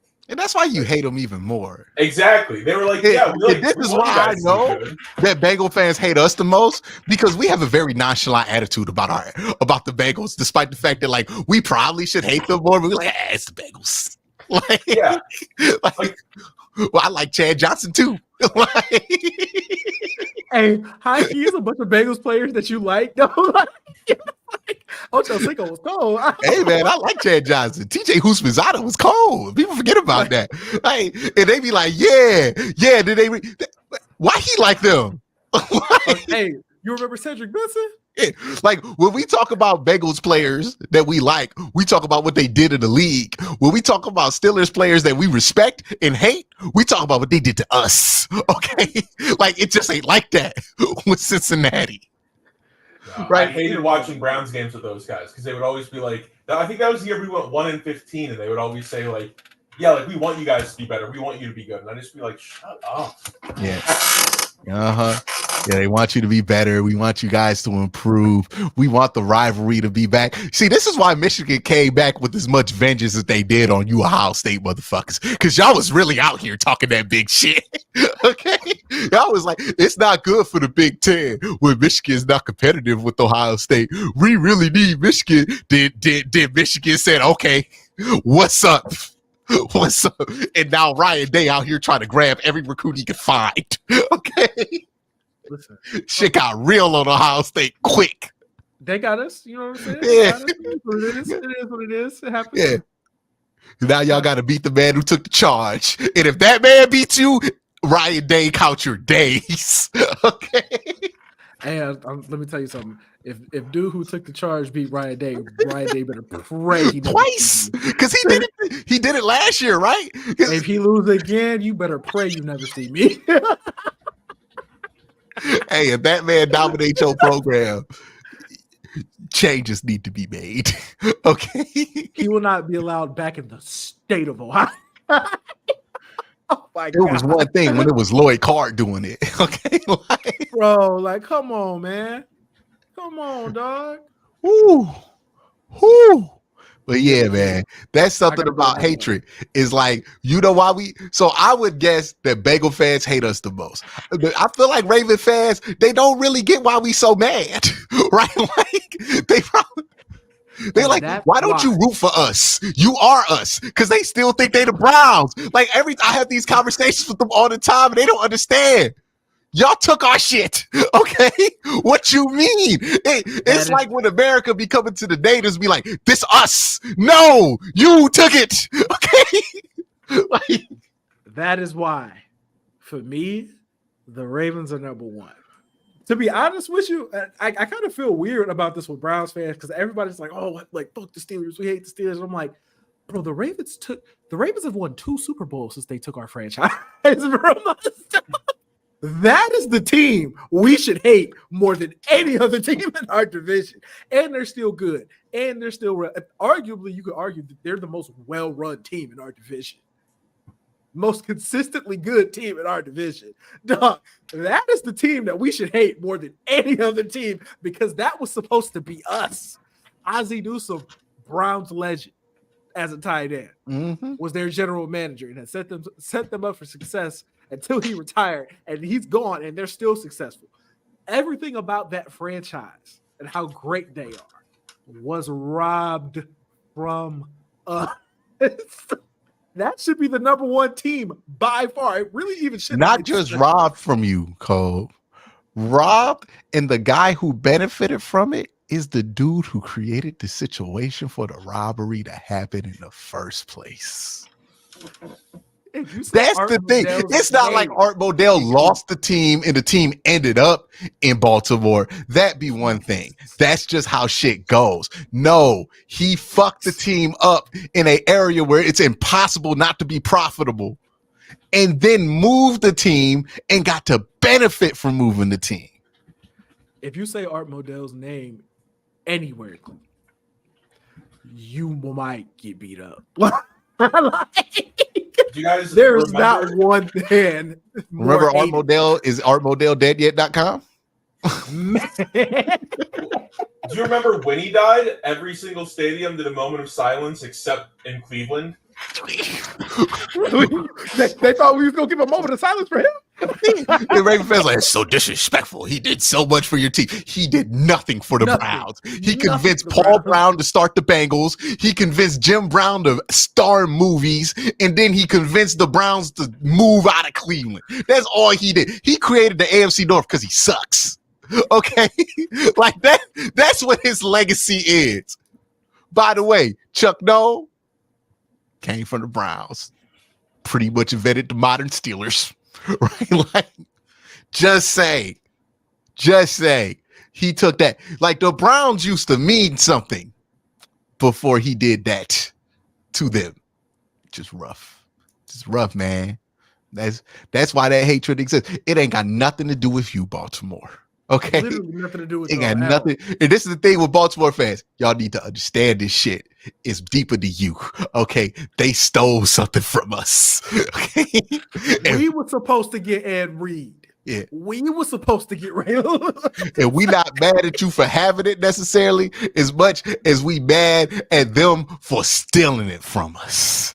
Okay, they stole that shit. And I'm just glad that we kept the colors because Cole, again, could you imagine that shit? Could you imagine? If Baltimore had our uniforms, bro, I could. Bro, that would be it. Like if Baltimore were rocking, like decided we're gonna bring back the logoless helmet. I'm finding who on that team, Steve Bisciotti, and I'm slapping the shit out of him. Oh, like, man. nah, I'll take the charge, bro. Like, what's wrong with you? What is wrong? Because like, it feels like I can't even describe what it would feel like without it sounding like super dramatic. But it feels like, in a way, it would be cultural appropriation to the max. Like, it would just be something that is like, nah, man, like, you actually like shitting on the history of this. Like, you don't respect. It would just, ooh, Cole.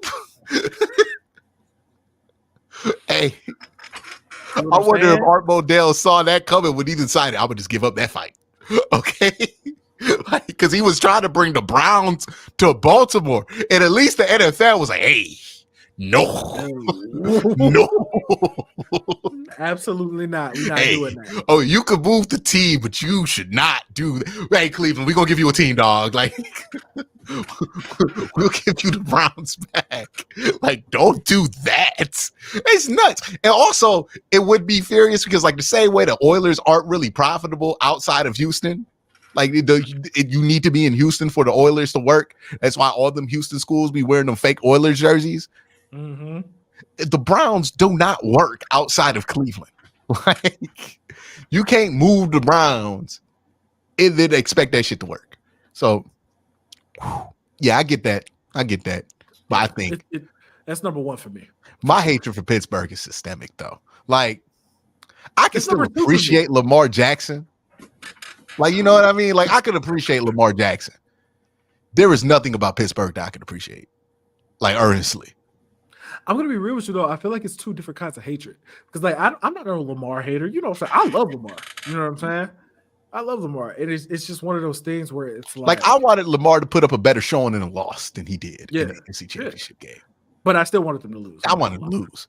If Lamar played on the Steelers, no, I want that fraud exposed. It would definitely be different if he was on the Steelers. like that's what I'm saying. That's why the hatred is different. Like, that is different hate. You don't hate your I don't have step brothers as anything. So just so anybody thinks I'm projected, like, I don't. So you don't hate, like, when you're in that situation, you don't hate the other family. You hate the situation that they created, the juxtaposition that you're forced to live with, right? It's an envy. With Pittsburgh, it's a hatred. And that's why it's number one, because we talk about hate, and that is real in Cleveland. Like, hey, man, we respect Lamar Jackson, but boy, oh boy, would I want to call him a fraud if he did this? Like him being in Baltimore, I'll be like, hey man, y'all gotta chill out. He's still young. All this. If he was in Pittsburgh, I'm like, see, I told you what it is. Okay. That boy ain't got it. He's garbage. He's garbage. Look. Big Ben was an incredible football player. We don't talk about him like that. Okay. We always quick to bring up the fact that he was never in the same conversation that Aaron Rodgers was in. Okay.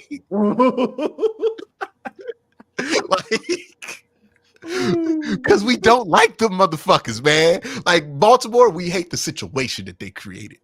In Cincinnati, we have no animosity towards you, despite like being slightly annoyed by how your fans are, right? And like that gives us enough satisfaction to want to beat you. But it's really a little bro, big bro thing where it's like, all right, man, let me beat you at this game so you shut the fuck up. Like, oh, we are Joe Burrow, barking like Scrappy Dude, and we beat Joe Burrow. Like, we find Bengal fans and Bengals more amusing than we find them like as an antagonist, right? Like they are the antagonist in an Ant-Man movie to us. Like, okay, cool, you here to move the plot along, but you ain't trying to see the antagonist in the Ant-Man movie try to fight the Avengers. Like, no. To bring it all back to anime, they're kind of like Jesse and James in Pokemon. Mm-hmm. They are absolutely Team Rocket. They're absolutely Team Rocket. Mm-hmm. Like, y'all just there. I don't really like. Look, if Pittsburgh had 3 great wide receivers and they were at risk of losing 2 of them, I would be rooting for that to happen. Hell, if Baltimore were in that situation, I'd be rooting for that to happen. It's about to happen to Cincinnati, and I'm like, they can keep T. You know, I kind of hope they don't do nothing. They don't do nothing against the Browns anyway. We don't care. Yeah, I ain't worried. Okay, like as a matter of fact, I think y'all need to keep them. Like other AFC North teams are like, oh man, like other teams are like, oh man, the Bengals do have a chance to beat the Chiefs. I'm like, I hope the Bengals do beat the Chiefs because I know we can beat them. Like if they do that, I feel like we can win the championship for real because then we ain't got to play Pat. We just got to play Joe. Oh yeah, we got that. Like. Ooh, hold on, let's get these super chats real quick. Yeah, I was gonna say if we want to get those because I know we got a hard out today. We just want to run through the rest of these. So Ray Rag, Oakland is trying to move, but the mayor of Vegas told them we don't want you, and they burned the bridge with Oakland and are actively trying to lose. So the fans are protesting the team. # sell the team. Are the A's not officially moving to Vegas next year? I thought it was official already. I thought it was too. Bro, I think Oakland is building. I mean, not Oakland. Las Vegas is building a baseball stadium. There is no tenant yet for that baseball stadium. I think that's the case. Let's see. Hey, they said we don't want you. That's crazy. That's we don't worse want than you though. Yeah. Oakland try. Is that correct, Greg? I'm trying to find that right now. So it sounds like it's a major league situation. Hey man, them people tired of it. There's more people in them mentions than at the games. This says the ownership approved it in November.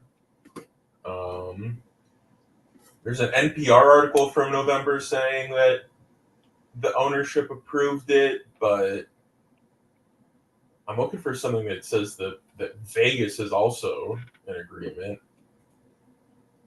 I don't know. Oh, we got to talk about Jonte Porter's stupid ass. Hold on. We'll get to that in a second. We'll get to that in a second. That's if we got a hard out, if that's the last thing we got to talk about, that's a great last thing to talk about. Yes. Okay, I did find something from January that says that they secured the deal to leave Oakland permanently, but they're basically in limbo because it looks like Vegas hasn't agreed to have him come yet. So They're just kind of waiting, floating around. Here's the thing with all these teams moving to Vegas. Vegas isn't really a big city like that. So, like, it's going to be hard to support all of these teams in Las Vegas if we're like relying on the local economy, like not just the tourist economy. I'm about to say, like, getting to Vegas from LA, not that, or like even from like certain places in California, it's not that. Yeah, but nobody in crazy. LA. Like, here's the thing that with the Raiders it worked out. LA is Raider town. Yeah, exactly. But LA is also Dodger town. 100%. So nobody's coming from LA to watch the fucking A's. I don't know how far a ride it is from Oakland to Vegas. What, LA? From Oakland to Las Vegas. How far is that? A 12-hour flight. It's not driving distance for sure. It's like a 3-hour flight though. Yeah. No, I need you to tell me the logistics of California. Think about this. I'm like, yo. Yeah. Think about this. Oakland is in the north side of the country. Okay. Las Vegas is in the southernmost tip. Ooh. Yeah. How easy is it for you to get to Ohio to Florida? That's basically what we're talking about.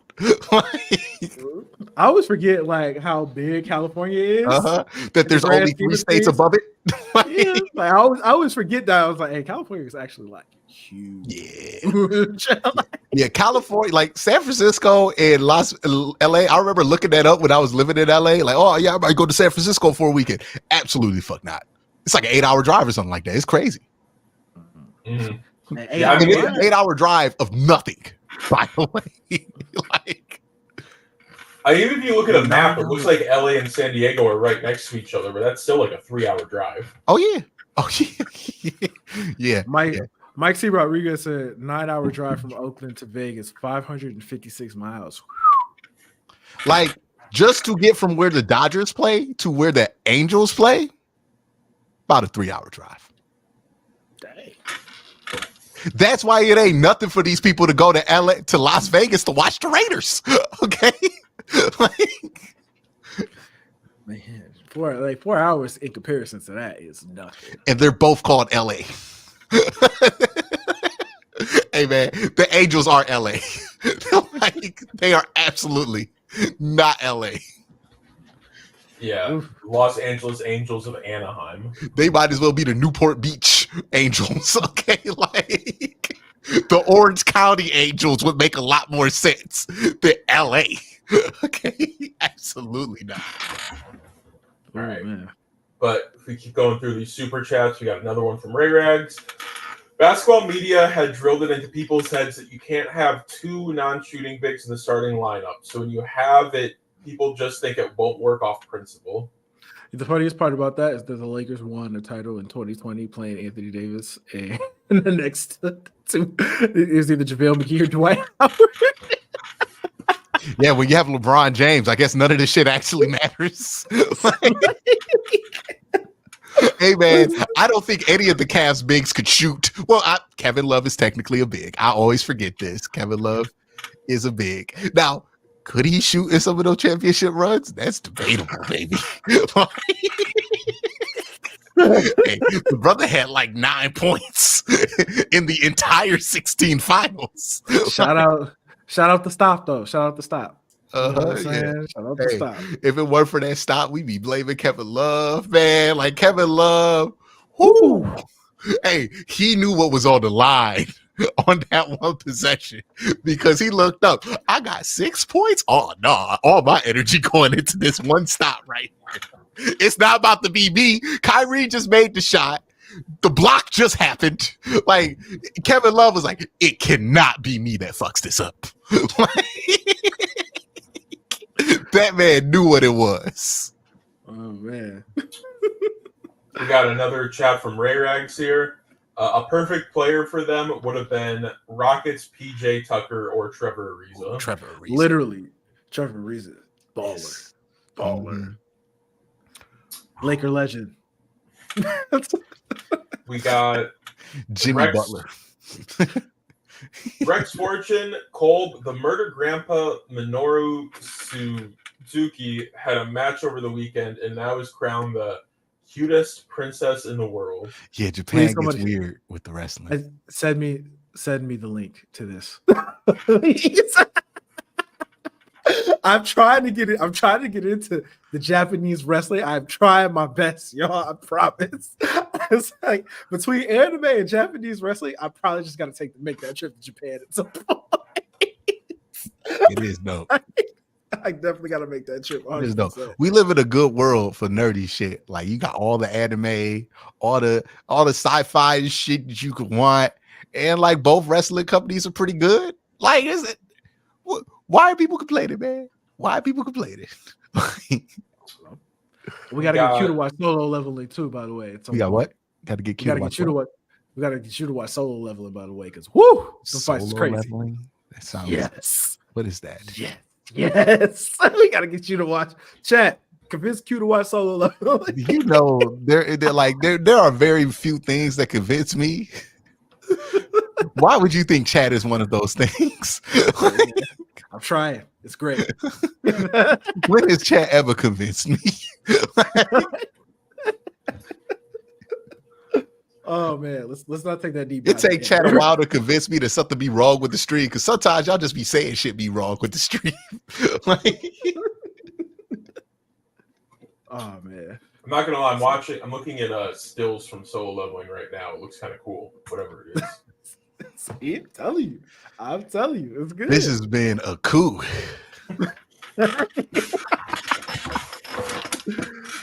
Anyway,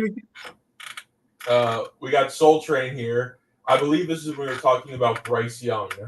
But he's a winner is a red flag for a potential bust, in my opinion. Whenever people start talking about intangibles, when you're talking about a prospect, just know we're in a bad place already. He's a winner. He's a leader. If you start hearing stuff like that, Also, it works in reverse. When you hear people worried about somebody's phone color, that man gonna ball. Okay, they running out of anything to say about the tape. Okay, but his phone's pink. It's actually lavender. Okay. I remember someone was like, well, do you see anybody else in this draft class acting like how Caleb Williams does? I'm like, is anybody else in this draft class Caleb Williams? Because I saw that motherfucker juke out 4 people, spin move, and then run by somebody. And then on the next play, run across the field, and then off his left foot, throw a fucking dime on the other pylon. Like, yeah. He can do some shit that other people don't do, dog. Okay. Like, I don't care that he paints his nails. I really don't. Like, okay, that's what's up, bro. Like, let me tell you who also don't care. His teammates. The second they see him in camp throw that ball, they gonna be like, oh, when I seen him throw that ball. I said, oh my God. Hey. That is the funniest video. You want to know how good Caleb Williams is in football? He was a freshman at Oklahoma. Spencer Rattler was like the #1 overall recruit. Supposed to be a Heisman Trophy winner. And his team started a coup to get him to play against Texas. Not just the team, the student section. Okay? Like, nah, dog. Poor Spencer Rattler. It is not like Spencer Rattler was that bad. We found out Spencer Rattler might be the 3rd best quarterback in this draft class. Real talk. Man, that's another discussion for another day. But before I get to this super chat, I just want to say one thing about the Oakland A's situation, because I skimmed more of this article. They're saying that if the Vegas situation doesn't work, that they might have to move to either Sacramento or Salt Lake City. You can't have no baseball team in Salt Lake City. I just think that's crazy. Whew. Sacramento can work. Sacramento can work. Hey. The Sacramento Athletics. And this article is saying that those two might work just because they have big enough AAA stadiums to house the teams in until they figure their shit out. Yeah, they got to make that. Hey, Vegas. bruh. They gotta figure out Who? Vegas. Nobody is trying. Like, look, I know this ain't the NBA. The free agency not as important, but like, hey, man, imagine being a pro baseball player and you got to spend 80 days in the summer in Salt Lake City, and not just in Salt Lake City, at a AAA stadium in Salt Lake City. Apparently, Salt Lake City's been vying for a team for a while, and they've been putting up billboards around the city that says Utah wants the A's. The A's don't want you. Yeah, man. I can't see that what happening. I'm sorry. Salt Lake City. No disrespect to anybody. If anybody in here is from Salt Lake City, No, slight disrespect. Like, let's be honest about this. This is not a respectful conversation we having about Salt Lake City. Like, we not about to act like we got any love for Salt Lake City. Cole, you ever planned spending a day in your life in Salt Lake City? I refuse to answer that question. Okay, I don't. Like, let's get to the next super chat. If I ever had to spend a day in Salt Lake City, it wasn't my idea. like, all right. Salt Lake City, man. Come on. Why we acting like, wait, we ain't gotta act like we respect these cities we don't respect. Okay. Like, and that's why I like homegirl on the broadcast last night. Cause she was like, ain't shit to do in Albany. And I'm like, there it is. We ain't gotta act like we like it, you know? Like, hey, look, when people come to Cleveland, they don't like it. I'll be mad. I'll be like, hey, you must act like you like it. I'm like, nah, okay, you don't like it. Fuck you. It is what it is. But I'm not about to sit here and lie. like I would be excited about the city of Salt Lake getting another professional sports team. Like, I feel like they haven't even passed the test with the one they got. Every time somebody come back up there, we got another horror story. Why are we giving them more? I guess it's baseball, but still. They got a hockey team in Salt Lake. You move the team to SAC. Bro. Yeah, give them something, man. They got the beam and shit. Like, they deserve it. Okay. For real. 100%. They got water. Like, I feel like Salt Lake is in the desert too, right? So they ain't got no water. Ugh, you know, no more. No, why? Ew. Dog. Ew, it's crazy. Okay, what's the next super chat? All right, Can you imagine, like, yo, if somebody got drafted to the Salt Lake City football team, I'm like, I know they ain't good. All right, we get it. We got Ray Rags here. Ravens are the dude who stole your work and got scholarships and high-paying job based on your work. Well, you had to work a minimum wage job for 20 years. That was specific. Ray Rags, did you steal somebody's job? Are you the Ravens in this situation? Don't answer that. You plead the fifth. Please plead the fifth on that one. We got Professor Chaos here. Browns and Steelers beef is Cain and Abel. Browns and Ravens beef is Great Britain and America. Browns and Bengals beef is David and Goliath. Nah, see, the Browns and Ravens beef is not Great Britain and America. Great Britain don't really care about not being America, right? Like, they kind of look at us like, oh, I guess, you know, we didn't send our finest. Like, they kind of aren't like in awe of what we've accomplished over here in Great Britain. Whether they should or should not be is a whole different conversation that I would never get into on this podcast. Because I don't care. But it's like, it's not like, nah. Browns and Ravens beef is like, there's really no better analogy than what I put out earlier. Like, you know what it is? It's like, you used to date this lady, and then somebody else came by, and now you don't date that lady no more. Like, that's what it's like. They stole our girl. Like, and got married, had beautiful children. Like, them children are success stories and shit. Like, one of them became one of the most renowned doctors in the world, and you just sitting there. Should be me, cuz. Should have been me, cuz. It should have been me. Dirty man. That's crazy. Like, Oh man. All right. there's an element of envy that needs to be present in order for this to be that same dynamic. Because let's be honest, the envy is what drives this. Like, Absolutely. We got another super chat from Johannes. Q, thoughts on UFL and where you rank the teams? oh yeah. Birmingham #1, best team in the UFL, best team in the USFL. Brahmas #2. The defense pretty serious. And that offense wasn't that bad. Anthony McFarland looked pretty good running that ball out there. I wasn't impressed with Memphis, so I'll put them at like 5. I still think DC is going to be better. I think St. Louis is still like #3. Everybody else fall where everybody else fall. Well, the Houston Roughnecks, by the way, last place. I feel bad for them because the Houston Roughnecks got a little bit of that Browns-Ravens situation going where they took like what used to be the Roughnecks and put them in San Antonio, and they fire in San Antonio, and then the Roughnecks, they got what was left, and it looks like it. It looks like an expansion team. It's gonna be a rough year for them Roughnecks, man. I was watching now, like, yeah, this is early Browns right here, baby. This is bad. They were able, like, there was one point where they fumbled the ball. They were within 20 yards of tying the game.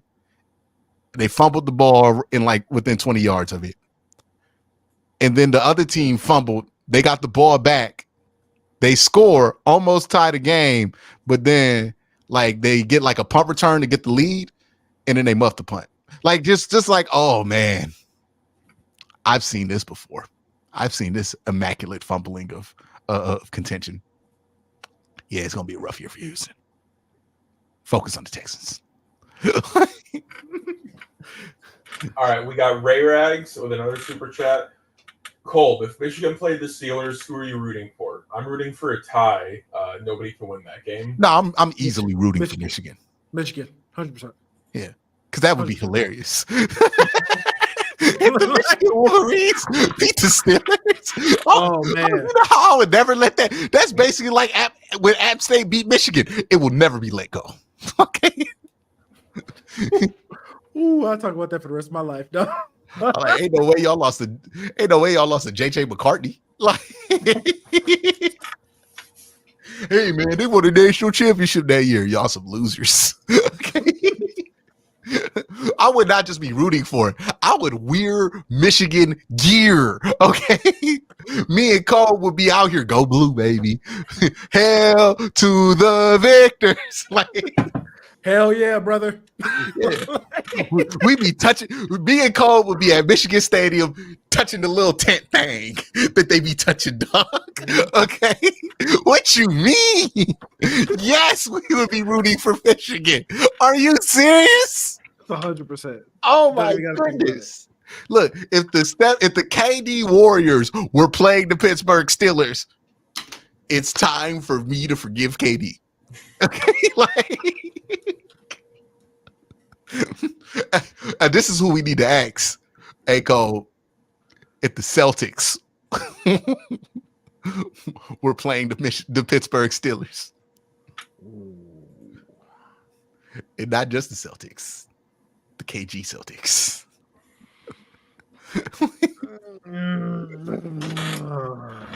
Woo. Or the Larry Bird Celtics, because you know that fan base would be wilding. Okay. Oh man, it's a real lose-lose for me. Yeah, who you got? Who you got? Ooh, might be rooting for the Steelers, man. I can't. You gonna root for the Steelers? I can't root for the Celtics ever. I can't do that. You can't root for Red? Can't do it. Can't do it.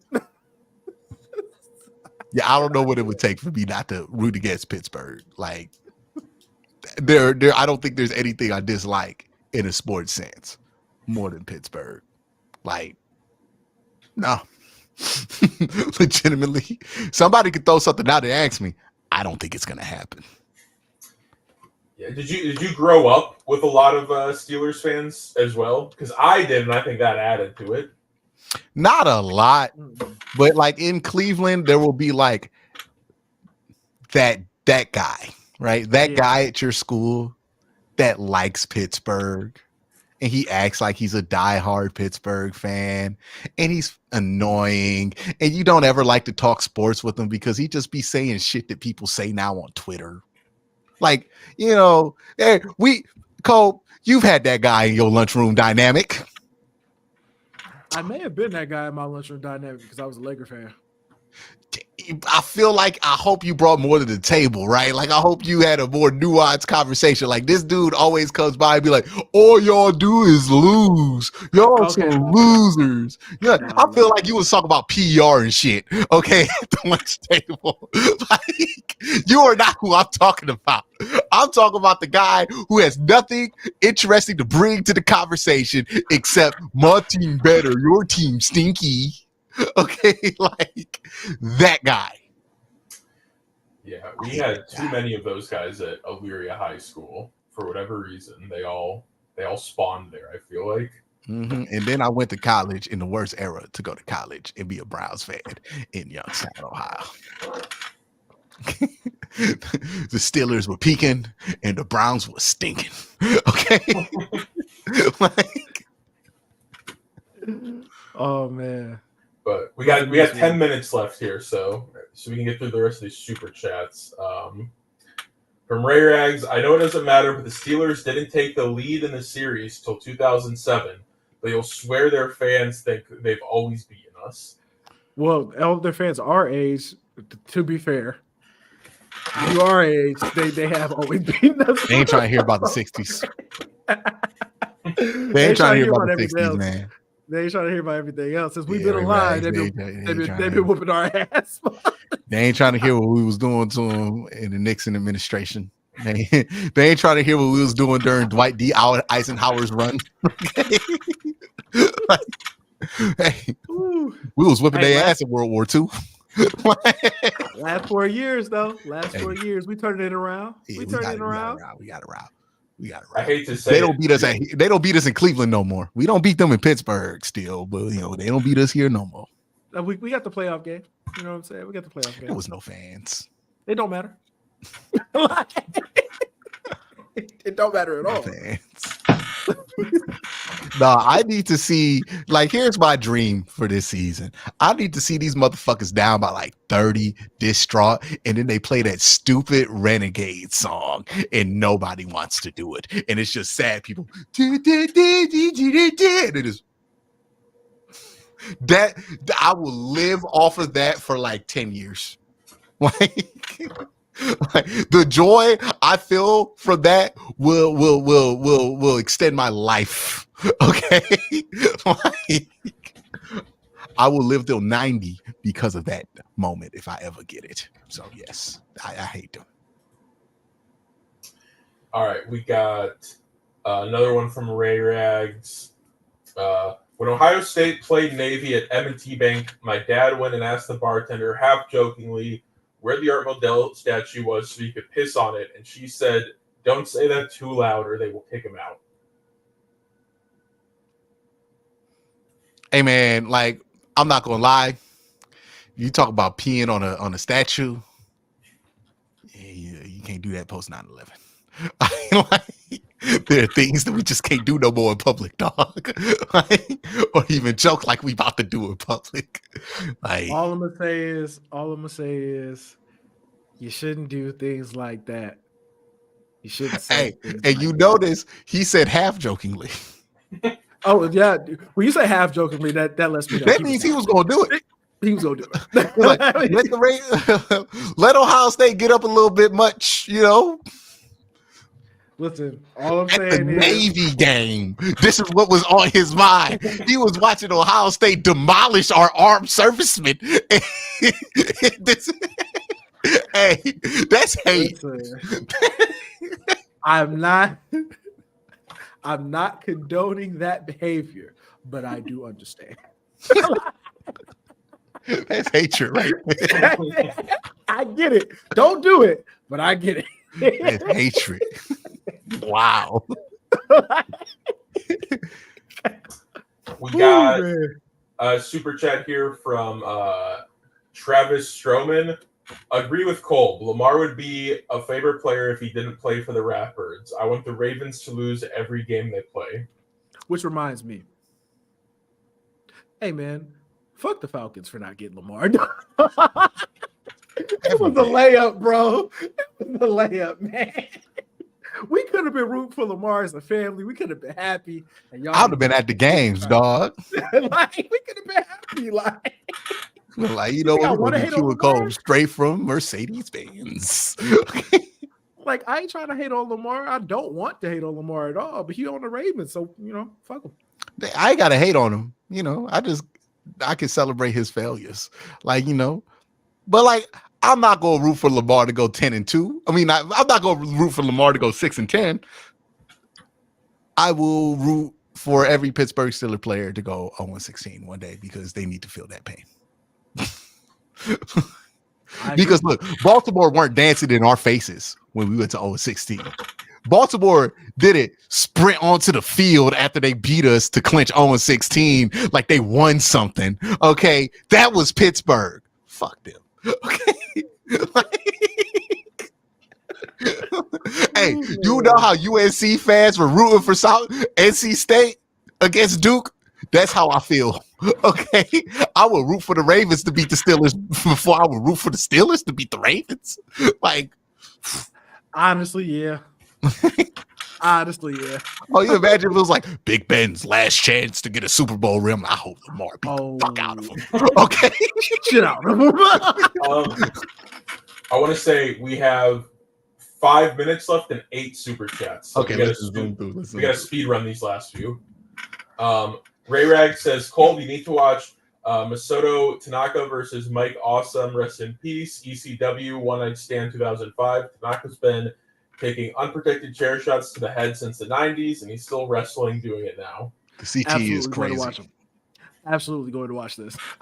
Yeah, it's a great match, by the way. I watched We got another one from Ray Rags. The Ravens are just squatters. You left for 30 days and moved in overnight and stole all your shit. Damn. Let's go to the next one. That's a great comparison, actually. We got another one from Ray Rags. The Ravens are identity thefts. They stole all the Browns' info, maxed out the credit cards, ruined our credit, and bought a bunch of fun shit with our money. And it took us 20 years to get our credit back. You see, that's all true. But Pittsburgh is the person that was like, you got robbed. Right? Like, Pittsburgh is perpetually the dude who laughs too hard at your misery. Like, you know how you want to beat that dude up more than the dude who caused the misery? That's who Pittsburgh is. Like, okay, why are you laughing so hard? You know I can't do nothing about it. We got another one here from Lucas Wisen. Eddie versus Burns equal Godzilla versus Kong. Gotta be real careful. When we take that. Gotta be careful. Hey, I don't think you meant it like that. Just gotta be careful. Gotta be real careful. I get what you're saying though. We got UK Browns fan. Shout out to Q and Cole from the UK Wales. Go Browns. Shout out to UK Browns fans. Shout out to the fans and the Browns fans in the UK. We love y'all. Shout out to all my mates. All right. My brothers. Okay. Next. We got Professor Chaos. Q, watch anime for the rest of your life or root for the Steelers. I guess I'm starting that first season of One Piece, big dog. I'm going to guess I'm starting my journey to find the One Piece. Okay. I guess I'm going to find out what JoJo's adventure was. Fuck it. Somebody clip that, please. We got absolutely never root for the Steelers. Like a Jimmer, went to school in West Virginia, aka Pittsburgh's Dingleberry. Hate the Steelers with a passion. No, that is quite a way to describe that. That's a crazy but accurate description of West Virginia University. Okay. We got 2 more super chats here. Dog, I went to a West Virginia football game and they had us parking on grass. That's how country West Virginia is. Like, you parked on grass, walk through the grass, and then next thing you know, you see the whole fucking stadium. That's West Virginia right there for you. We got Isaac Ardent. Bro, I bring it in a cup for that statue. Is there an Art Modell statue? I think there is. I think there is an Art Modell statue somewhere. Statues. All right, let's get this last We one. got one last one here from Ray Rags. Not just that they didn't get him because they didn't want him cold, but because they didn't want to piss off Desmond Ritter. F you, Atlanta Falcons. Yeah, the dumbest. That's not the real reason. We know what the real reason is, but like that's just the dumbest excuse you could come up. We know what the reason was. We know what the reason they didn't do it was. We not about to let these ACC quarterbacks flip the paradigm. That's what it was about. The Watson thing had to be an anomaly. We were like, we not about to do this. Nah, maybe if Watson played in the Big Ten, we'd be talking about this differently. But nah, they was like, not two of them. Okay. Not back to back. Absolutely not. Like, oh man. But that's it. That's all the super chats. all right. Appreciate all of y'all for coming out there. See, my UK fans appreciated it, right? Like UK Browns fans appreciated the shout out, you know. There it is. But thank y'all for coming on and watching. Y'all have a great Soul Train. Be careful. Be careful. We got to be careful. Be He careful. said they don't want a naysayer in charge. Hey. Hey, it was funny, but you're towing the line. Okay. Not wrong, but you ain't supposed to say that. You're out of line. Hey, what's the Falcon quote? he said, hey, he's out of line, but he's right. Right. Hey. It's like you're not wrong. Be careful now. Ooh, that was funny though. I can't lie. All right. On that note, y'all have a great day. Have an even better night. Peace.